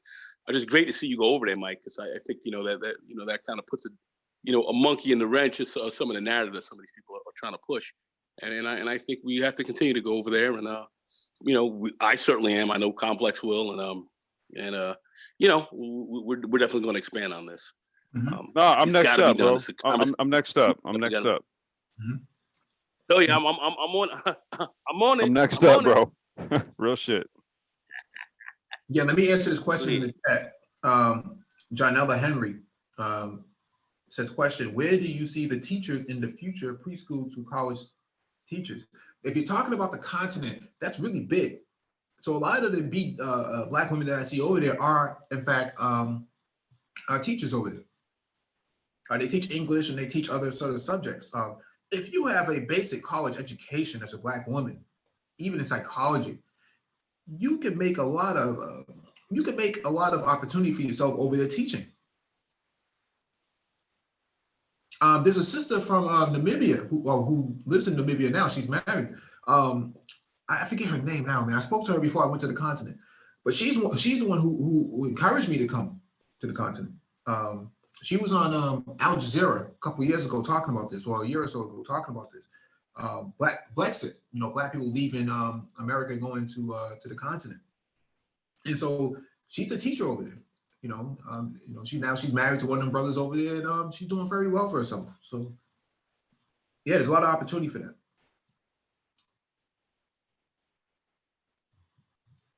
Not enough teachers over there. That's a part of the issue. So literacy and stuff like that tends to lag because there's not enough teachers and not enough school space. We covered an article about this about a couple of years ago, taking these shipping containers and converting them into classrooms, which I thought was very, very interesting. They had solar panels on the roof, and probably about 24 desks in there. From front to back, and they had these sort of computers mounted onto these desks. I'm not sure if they were Chromebooks or something, but they actually were teaching the kids right off of that, and they had an overhead projector at the top of the shipping container, the ceiling of it projecting onto the wall at the end of the shipping container itself, and it was decorated like it was a real classroom. From the inside, you wouldn't be able to tell that it was a shipping container. From the outside, you wouldn't be able to tell that there was a classroom in it. So there's a lot of opportunity that can come from that. The shipping container doesn't cost much. It actually doesn't cost anything. Janella says, what about in America? I think you can. I think if you're talking about like a pro-Black curriculum, I think that there's a lot of opportunity for that. There's a lot of people who signed to send their kids to these Montessori schools. We covered that a few months ago. And remote learning, right? What we call LAS, learning as a service. So if you had a Pan-African curriculum set up or a pro-Black curriculum set up, you could actually make a lot of money teaching kids to these sort of computers that they have set up on these even smart TVs. We talked about that earlier. Utilize the smart TVs to deliver content. That's a perfect example of what you were talking about as far as the use of that. Yeah. And what makes me wonder why Umar Johnson never really thought to take that approach, but that's neither here nor there. Oh, because he wants control over the kids. He wants control over them. I don't blame him. I think his approach is actually pretty sound. Because he says that if you ever listen to him talk about it, he says when he has them for a few hours and then he sends them back home to their mother, they lose everything that they learned. And so he wants to have them on campus throughout the year so that he can have control over them. He doesn't have. Wow, they undo it like that fast. They undo it. It's been proven that does happen, right? Kids who I think Dr. Phoenix has talked about this ACE, adverse childhood experiences. Yeah. Go back home into these environments and they lose everything that they learned. Right. Of trauma. But that was his approach, and Engineering Cannabis says education will be more global interactive. Yeah, we covered an article about some guys in Haiti, some brothers in Haiti who had developed these tablets to deliver education, Pan-African education through these tablets. They were actually pretty successful. They were a startup. I think that was really, really interesting.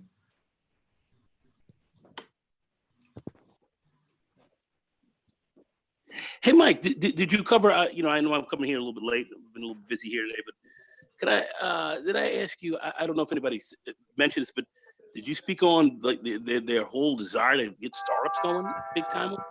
Yeah, we covered that. We covered that last night. We covered that last night on economics. But the startup culture is vastly, the movement that is going on over there, right? So here in the United States, people talk about barbershops and chicken rib stacks and stuff like that. Over there, they're talking about big startups, millions of dollars of investment. I don't think people are going to put millions of dollars of investment into wings and things, those sort of chitlin circuits and stuff like that. They're not doing that.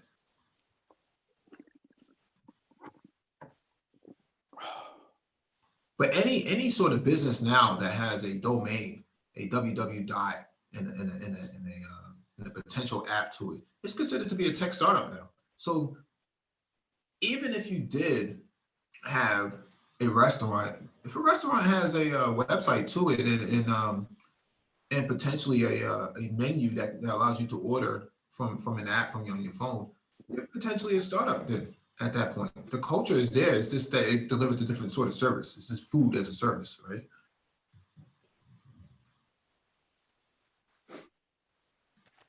So, but we don't have that sort of culture here, though. We don't have a culture of startups because we've been, the culture here is so, it's a hustle versus startup. Everything's a hustle to Black people in America, but over there, everything's about startup this, startup that. And so hustle culture has come out of illegitimate practices for business in the community. So that's why you have people always trying to find a quick buck rather than to find the long term of an investment. It's literally it's a culture based on a particular way of doing business, and it doesn't align with global business. No. Right? Like you can't take hustle culture business tactics and then try to deploy them in, say, like the international markets. No. It doesn't work. You know No. what I'm saying? It doesn't work. It's like, like I said, hood business activities will net you a hood GDP. It's about it. Yeah. You can't franchise the block. Not the block. The block. The block? The block. The block. Oh no, the block. Yeah, man. Block. Franchising the block. Or Shout out to Game Changer. amortizing the block. Yeah, shout out to Game Changer 00100. He cracks me up when he does that shit. It's hilarious. But yeah, you can't franchise it, so you can't piecemeal the block and actually think that that's going to be global. It doesn't work like that. Even the Bloods and Crips in London and stuff like that in Canada, man, that stuff is short-lived, right? You can't really franchise that type of stuff. And so the culture is different. The culture is vastly different. So startups is really everybody is trying to push their own startups and get their own joint off the ground. Meaningful businesses too, not something that's like a 3-card molly. They're not trying to swindle you, at least from what I've seen.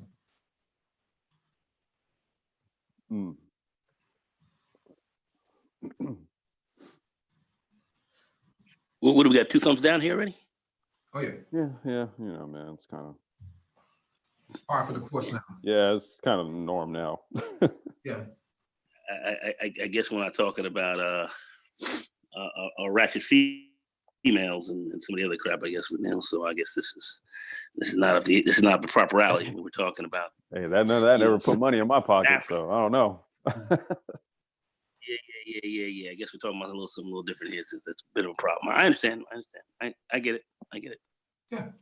Yeah. So make sure you all check out the economics hangout if you have not checked out the economics hangout from last night about business in Rwanda and business in the region. Rwanda has just around 12 million people. The city I was in, Kigali, has about 1 million people for 2020. New international airport partner with Qatar Airways and the Doha investment firms is going to make Rwanda the regional hub for international flight on the continent. So this is supposed to take place between now and next year. That airport will be fully developed. When I was there, they were actually building and working on it. So why is this important is because that's going to open up the market vastly. And so they're going to be able to drive the market even greater. And so they won't have to actually go over, you won't have to fly over Saudi Arabia, Syria, and these other places for an international flight back to the United States. You'll be able to fly right out of Rwanda back to New York or back to Logan Airport as you're supposed to, which means that's going to be shorter flight time. So 16 hours from Doha to New York. You're talking probably now 8 hours, maybe less than 8 hours.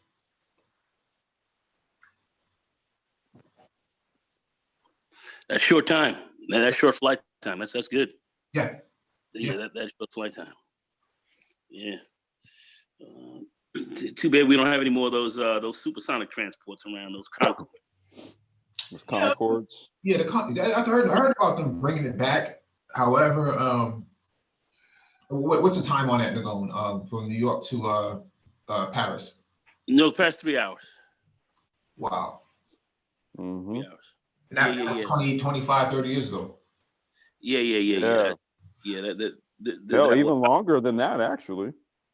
I wanted to get on one of those, but even at the time they were charging like $8-9 grand for just for a round trip on that, close to $10 grand for it.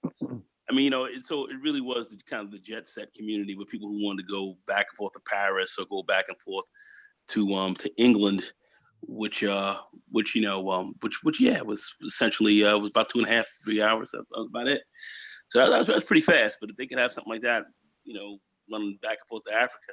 It's like going to South America, like going down to Brazil, going down to Colombia, 7, 8 hours and so forth.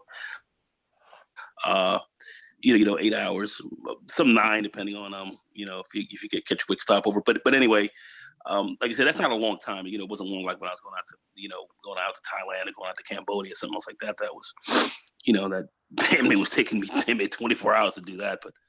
But this is 8 hours is short. But man, if we can get that time cut down a lot more, that would be great. And that would be great with some of these new air transports. But I did hear about that they might be bringing that back if they can make it economically feasible.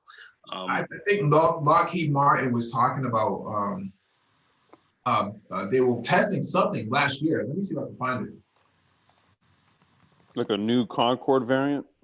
Yeah. I mean, they can definitely make a plane like that overnight to do that, because they've already had the platform out for 30. Yeah, it's been, the years. Concorde's been around for a long time. But the problem is, I think with the Concorde, it could fly over water because it couldn't fly over land because at supersonic speeds. Well, the sonic boom. Yeah, it was a the sonic boom would destroy the windows on people's houses and things like that. So yeah, sonic booms.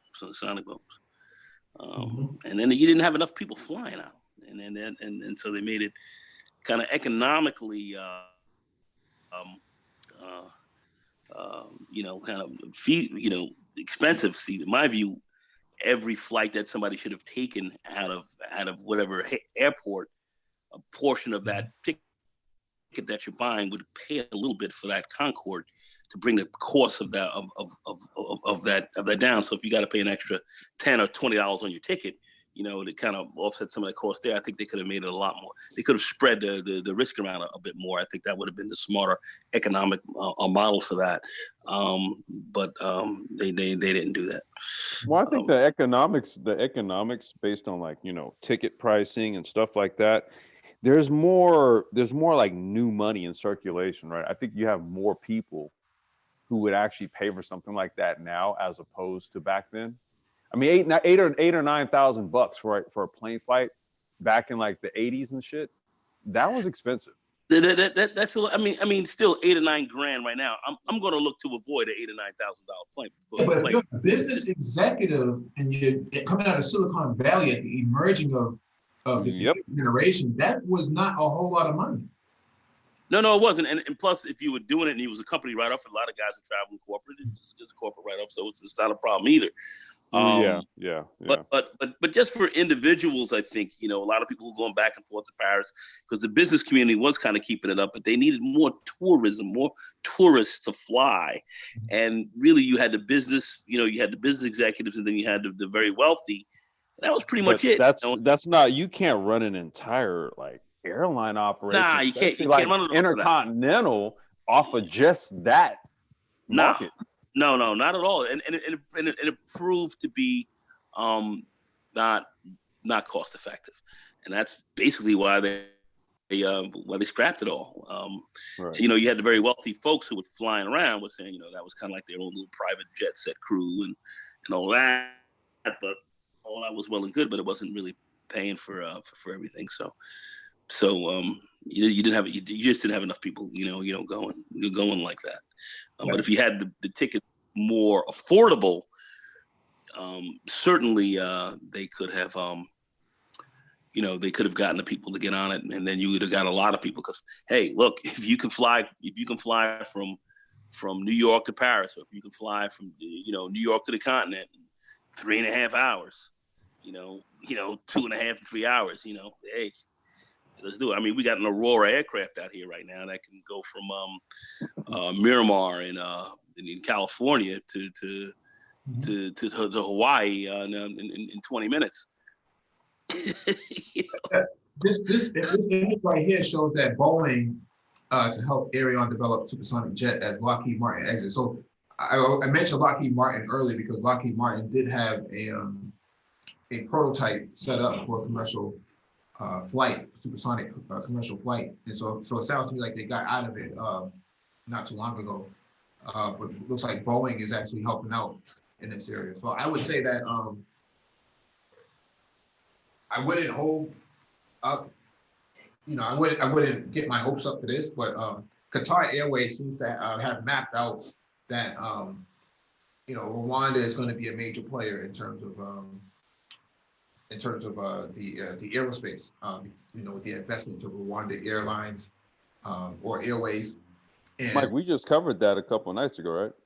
yeah, that was on economics. So actually, we covered that on economics, or I think it wasn't geopolitics. It was economics. So basically, Qatar has made major investments, 60%, if not more, into Rwanda, into their airspace, their airliner, and the airport itself. And what that has allowed is, expansion beyond any other African airline, including Ethiopian airlines. So you may be able to fly from Rwanda to multiple places on the continent in little to no time. I know they do have prop planes that do go from like Rwanda to Uganda, Kenya, flights to Uganda, Kenya, and a couple other places, DRC and whatnot. But that is the extent of it. But the ability to fly from South Africa to Rwanda in a few hours, 3 hours, is actually really good. right. And then that would be great got, because the continent is so big. Go ahead, go. It's a big ass continent, man. The continent is big. It's a Yeah, big ass. And then when you factor in the Qatari investment in the Rwandan airport, now you have a major hub that connects Africa to Qatar, and then from there into the UAE and all the Arab nations, right? So now this is a strategic international partnership. Mm-hmm. Certainly. Yeah. I mean, it would make a lot. That's what I'm saying. It would make a lot of sense for them to develop something like that, because, man, that would increase, trade and business. It would increase it immensely. I know there may be some powers to be that may not want that, but certainly certainly. Well, you know as good as anyone. I mean, there's powers that be who don't want things, and then there's financial interests who do, right? Yeah. Of course. I mean, we're talking the same stuff. Yeah. Yeah, let me answer Man Friday's question. He says, why do you think the Chinese, Europeans, and Americans have not spearheaded a tech initiative in Rwanda or elsewhere in the continent? So the Chinese actually do spearhead a lot of startups. Yeah. So that's a bit of a misnomer. Europeans actually, we covered that last night on economics, that Airbus, which is a European French company, has actually made a startup partnership in Rwanda on the continent itself. So anybody who has a startup idea that's going to be beneficial, that uses Airbus technology, they would actually partner with you. And as long as you had the structure set up from the organization standpoint, that they would be willing to work with you with no sort of strings attached, according to them.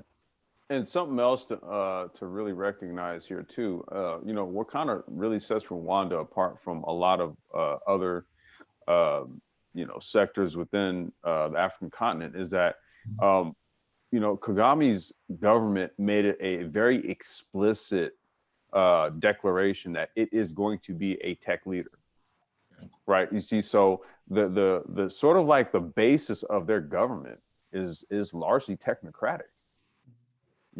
So you're going to get this type of interest. You're going to get this type of tech involvement. You're going to get this type of interest from companies like Google and Microsoft and all that.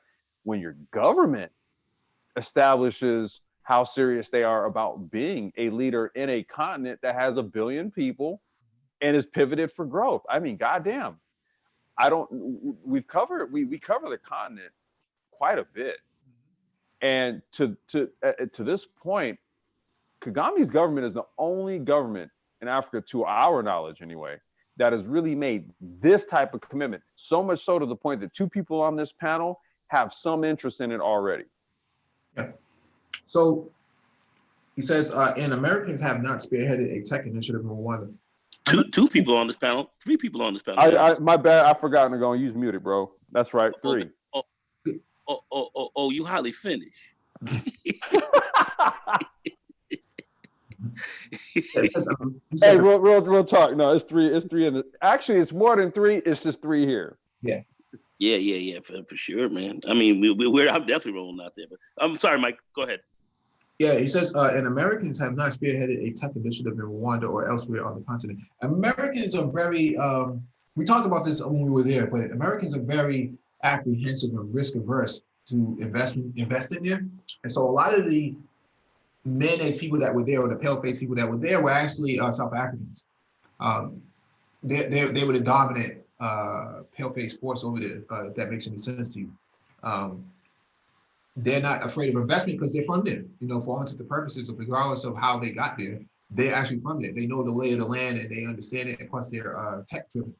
And so they see opportunity there because they see a lot of investment coming into the continent. And so they're making they're hedging their bets too.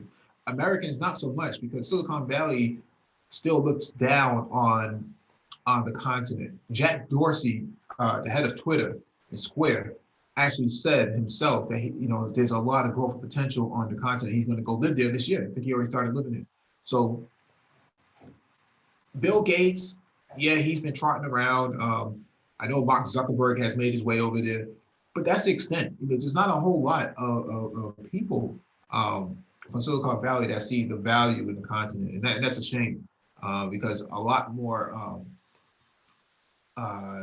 growth could actually take place. You could probably see $2 billion, $3 billion valuations of companies, startup companies actually taking precedence over there, but there's not a whole lot of investment. So the culture is vastly different.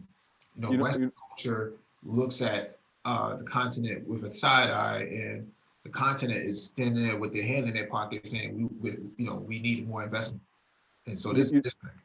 Mike, it's interesting you mentioned that because, when I was getting the activation on the Mara phone set up with Google, like what took so long to get it done was they had no idea that there was a phone produced in Africa running their software. I shit you not. Mm-hmm. So I had to basically kind of educate them on, this is the device that's running your shit.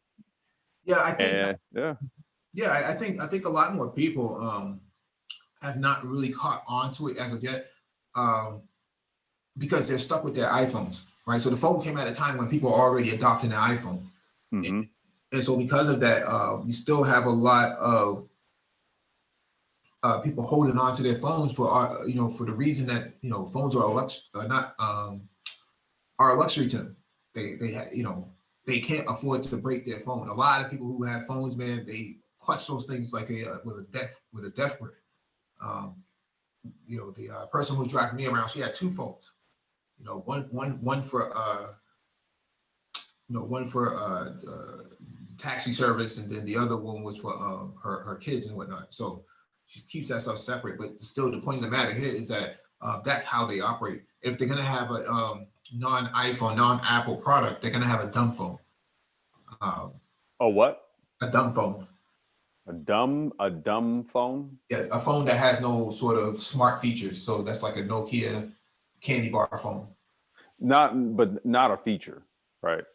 No, Nokia. Let me see. A dumb phone. Like literally like one of the old school Nokia brick joints? Yeah. Oh, okay. Yeah, this right here will be a dumb phone. All it does is dial out. It's literally just a phone. Yep. That's it. Literally a phone. Okay. Yeah, it might have like a bubble breaker or something like that, but that's the extent of it. But right.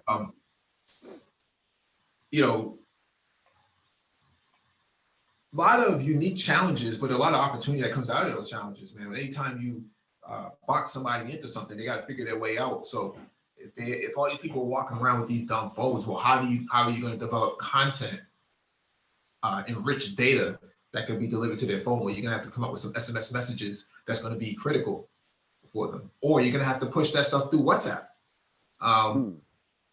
Something like that. These new dumb phones actually have that capability to run WhatsApp on them. Could you run, let's say, could you reflash these with a different OS altogether? No, you can't. Okay. No, because they're proprietary. But gotcha. There's no SIM card in there or anything like that. Not SIM card, data card. micro SD card. I got SD, right? So it has some storage. Yeah, there's nothing on there. So I'm saying that I know some of those phones do run WhatsApp now. I think the Nokia. I saw somebody in the chat. Could you run something cloud based off of that? No. So no. Okay. No. Yeah, even though there's no native storage, you couldn't even really run cloud off of it. No, your service is going to come through SMS, right? Mm-hmm. It's the fastest way to push it. If you have unlimited SMS, then yeah, that makes sense. But if you don't have unlimited SMS as a farmer or some other rural worker, you're going to be very limited, right? So when you say SMS, okay, just kind of explain like your thought behind using SMS. SMS is for text messaging, right? So right. The actual name for text messaging. However, if you can push a series of notifications through SMS, mm-hmm. that will allow you to deliver necessary information to a potential farmer, to a potential worker, or something. Okay. Right? I see what you're saying. Yeah. That's the only real way you're going to push enriched data to them. To this using this platform right here. Right. But some of these new ones do run WhatsApp. Like right here shows there's that WhatsApp icon right there. Yeah. Right. So you got the Google search and you got maps. Well, wouldn't this technically make this a feature phone then? It is a feature phone, but then there's some of them like the guy in the chat is saying 2610. Like this one right here is just nothing more than a dumb phone. Right. Right. It only does one task at a time. That's not really smart. I would say it's non-select. I guess if that's what you can. Oh shit. Oh, see, right, it says right here, 8 best basic keypad phones with WhatsApp for 2019. So that's what we're talking about, right? These are sort of right. Because then with WhatsApp, then you could. Okay, I see what you're saying. Right. You're gonna use WhatsApp. Okay. Right. Skips around with SMS. Right. Okay. Interesting. So that's gonna be like your base level communications tool. This right here. Right. So imagine, well, how do you cater to that demographic, right? If they want a micro mobility device, right? A e-scooter. Mm-hmm. Do I pull up WhatsApp and then I put in, the code and location, not the location. Yeah. Okay. WhatsApp integration for even something. Oh, gotcha. Mm-hmm. Gotcha. Right. Gotcha. But see, that's what happens when you start to actually put all things in perspective, right? So you got every time you get boxed into a corner, you got to figure your way out, and that's how that's how I approach a lot of these things. No, that dude, literally the hair on the back of my neck is standing up because now I'm like, okay, I see. Because yeah, if you then leverage like WhatsApp as sort of like that mode of connection, even on a very simple device like this, you can then even use this device to enable things like micro transportation, ride hailing, and all that. Wow. Okay. Because that's how everybody does ride hailing as well. Because like the person I need to take me to the airport and to the hotel, I use WhatsApp to contact them.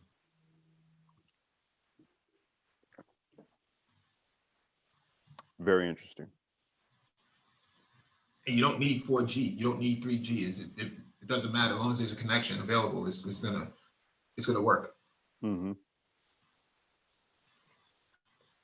But yeah, that's to answer. So Mike, real quick. So basically, what you're saying is we need to create a Lattice plugin. I don't know how that works. I mean, I'm pretty sure that you use an API to. Yeah, that's what I mean. It's like basically, I need to tap into WhatsApp on this shit. Well, I don't know if Facebook has opened up that API, right? I don't know what they've done with that. Wait, did Facebook acquire WhatsApp? Yeah, that was a long time ago. I mean, dude, I started using WhatsApp to communicate with the dude from Mara, like maybe like 2 months ago. Before then, I've never been a WhatsApp user. It's because I'm here in California. He's in Dubai, and he was just like, "Hey, yo, we need to use WhatsApp." So that's how I started getting familiar with the application. Yeah, Facebook paid $21.8 billion for WhatsApp. Wow. When? 2014. Wow, they bought it back in 2014. Okay. Mhm. I'm totally lost on that one. Yeah. Yeah, and they only had 50 employees at the time. Wow.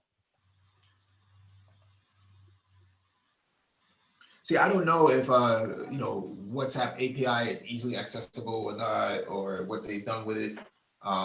If you have to pay a fee for it. Probably.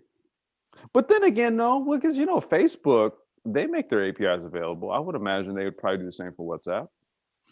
Okay, so it says WhatsApp API, WhatsApp API for medium and large businesses. The WhatsApp Business API powers your communication with customers all over the world, so you can connect with them on WhatsApp in a simple. That's what I'm talking about, dude. Hell yeah. To go to market with WhatsApp Business API, partner with one of our global business solution providers who are messaging experts in enterprise business to consumer.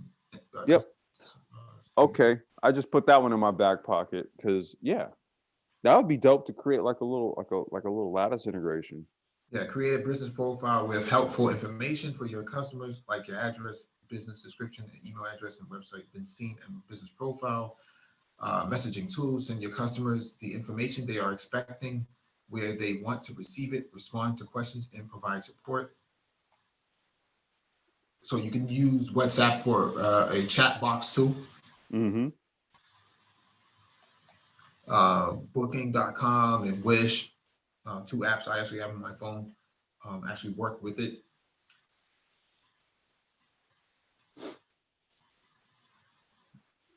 Yeah, good shit on this one, Mike V. Yeah, no problem, man. Yeah, yeah, because you clarified it. Now I understand, and because of that, yeah, I got on the next meeting, man. I got something to talk to him about. Yeah, let me see if Ty City's in the background. Wait, no, Ty City's up there. Wait, there's a question from Man Friday though. Do you guys have a city mapper app in the U.S., an app for navigating local transport system? I don't know. I don't know if that. I think most governments actually use maps. Don't they kind of use like their own sort of local thing, like their schedule type of? Yeah, but it's always tied in with Google Maps, though. Right. Yeah, like it always points back to Google Maps for whatever reason. Well, the only thing I can really think, based on the question that you're asking, let me see here. An app for navigating local transport system. I think everything is kind of, it's like outside of using Google Maps. I mean, really, or Google Maps would be that maybe, because I can't think of any other mapping app. Maybe Apple, their map application. Outside of those two, Waymo uses Google. Or MapQuest has some. I don't know if that's just for local, but can you expand that for a much broader range? Wasn't MapQuest acquired though? I'm not sure. That I'm not sure of. I mean, but those are the only ones okay, MapQuest. So those are like the only three I could think of. Google, Apple, and MapQuest. I can't really. I have MapQuest on my phone, so I know I can just go anywhere around the country and plug in an address, and it'll tell you how to get there. Mm-hmm. I remember some city municipalities were using MapQuest, but it's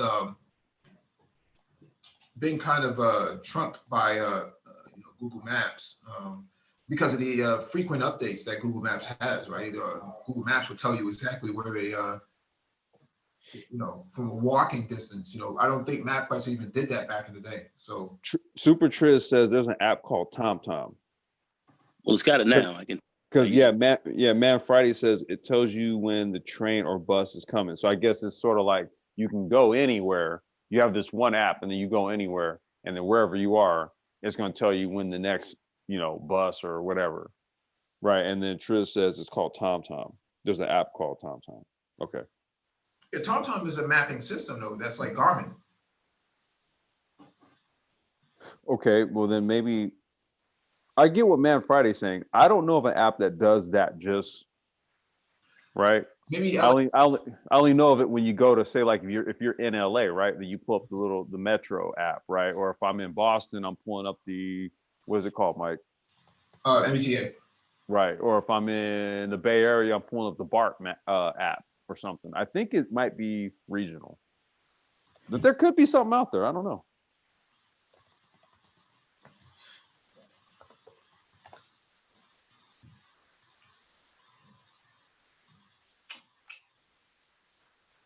Yeah, I don't see it. I don't see it. I think London has different perspectives and let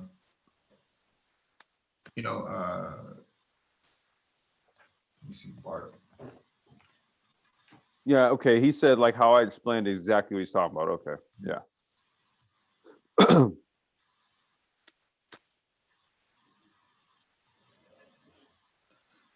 right, let me I don't see anybody trying to join, but I just want to make a few more points and then we can close out. But yeah, so there's a lot of opportunity that's going to come out of this. I'm surprised that WhatsApp API is available from a business perspective. I think that is pretty dope. Although I don't trust WhatsApp, I do understand the purposes of it over there on the continent because they ding you on every text message and voice calls too. I think voice calls like 35 cents a minute or something like that. Really crazy.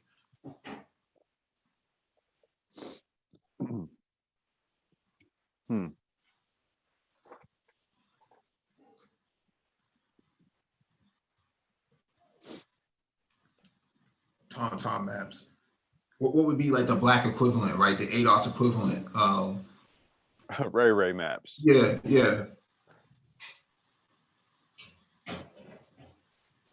Pookie get lost or something like that. No. Pookie pathways. Pookie pathways and shit. I don't know, man. But it would be good if we develop something like that for sure. No, I think that's already done. I think what he's saying is that they have their equivalent over there. We have our equivalent over here. Mm-hmm.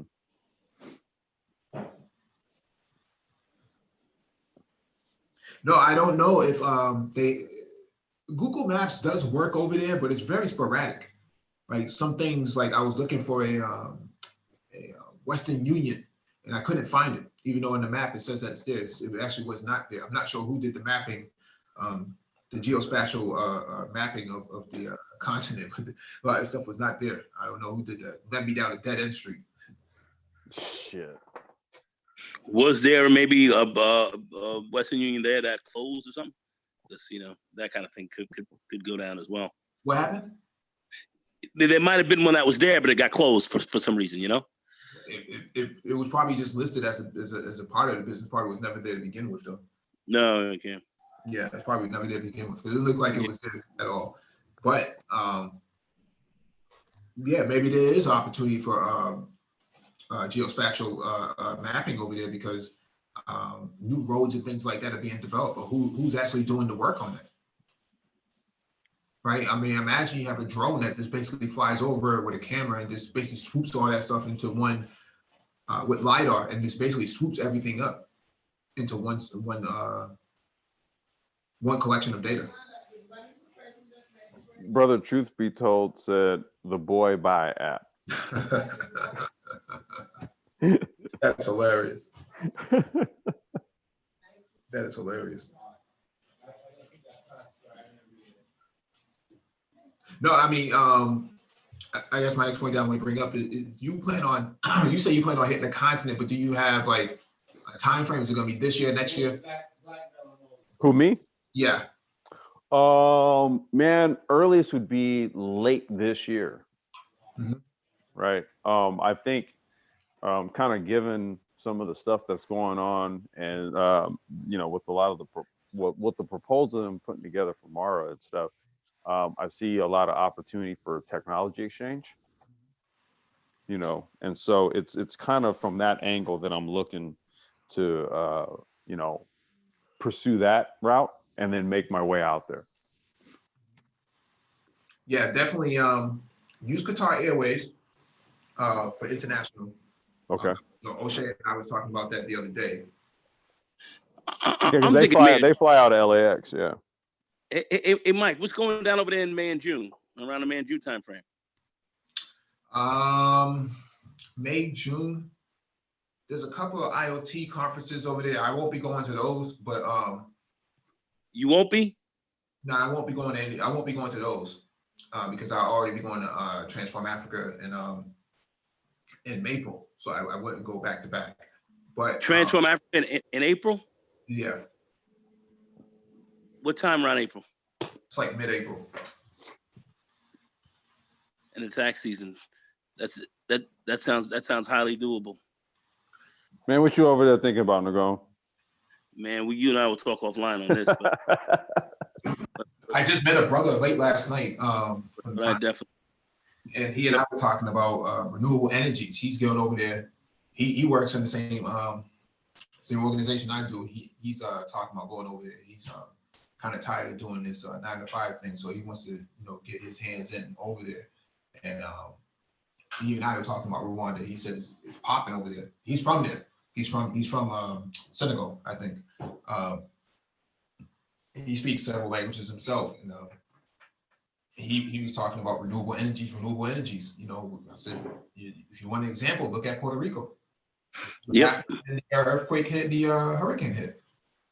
Microgrids were there to save them this time around, but Overcast actually locked them out of recharging their batteries. So wind turbines, very critical. If you got to go over there on foot and really look at the environment to get a better perspective as to how this is going to work out. It's one thing to talk in theory, but you got to be over there and actually see the environment for itself, because they're launching infrastructure projects over there like crazy. When I was there, it was nonstop construction going on all throughout the night. So.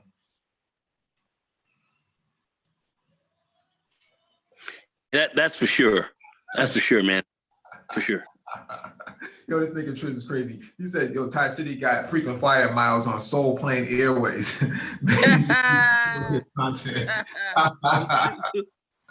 with Snoop Politan, the bad boy.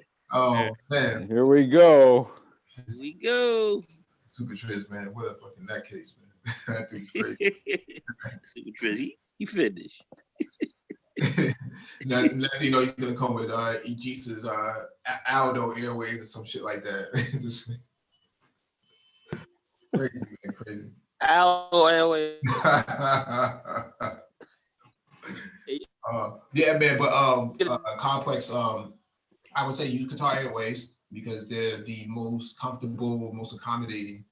I use Turkish Airways. What a disaster that was. My backside was killing me. Never forgave me to this very day. It's going to be cheaper, but Qatar Airways is actually pretty good. So you'll probably fly from LA to New York, and then from New York to, I think for Qatar, you'll probably fly directly to, you may fly directly to Rwanda. Right.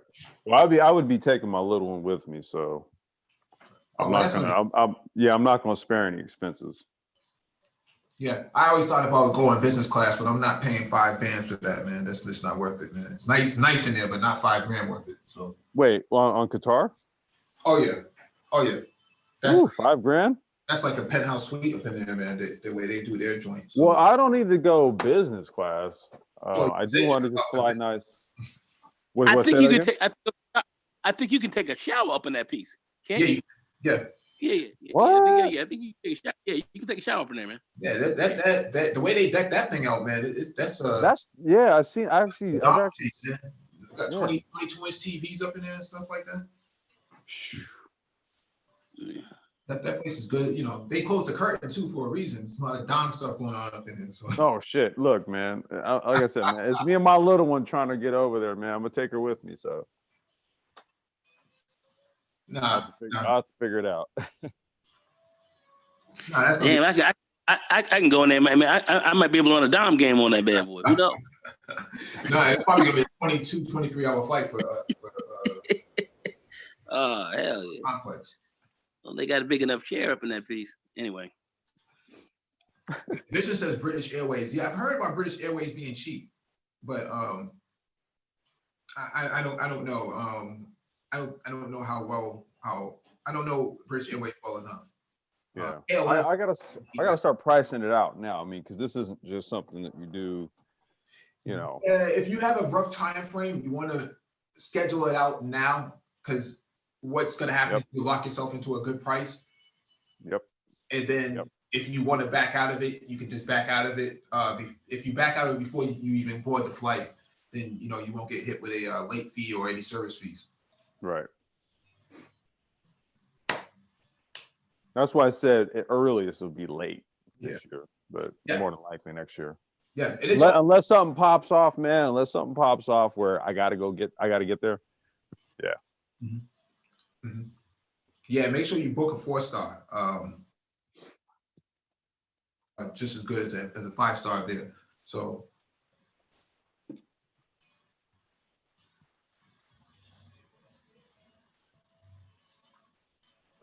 All right, well, folks, I gotta shake out of here. I'm about to head over to the track. I am wrenching for a buddy today for a club race. All right, man. All right.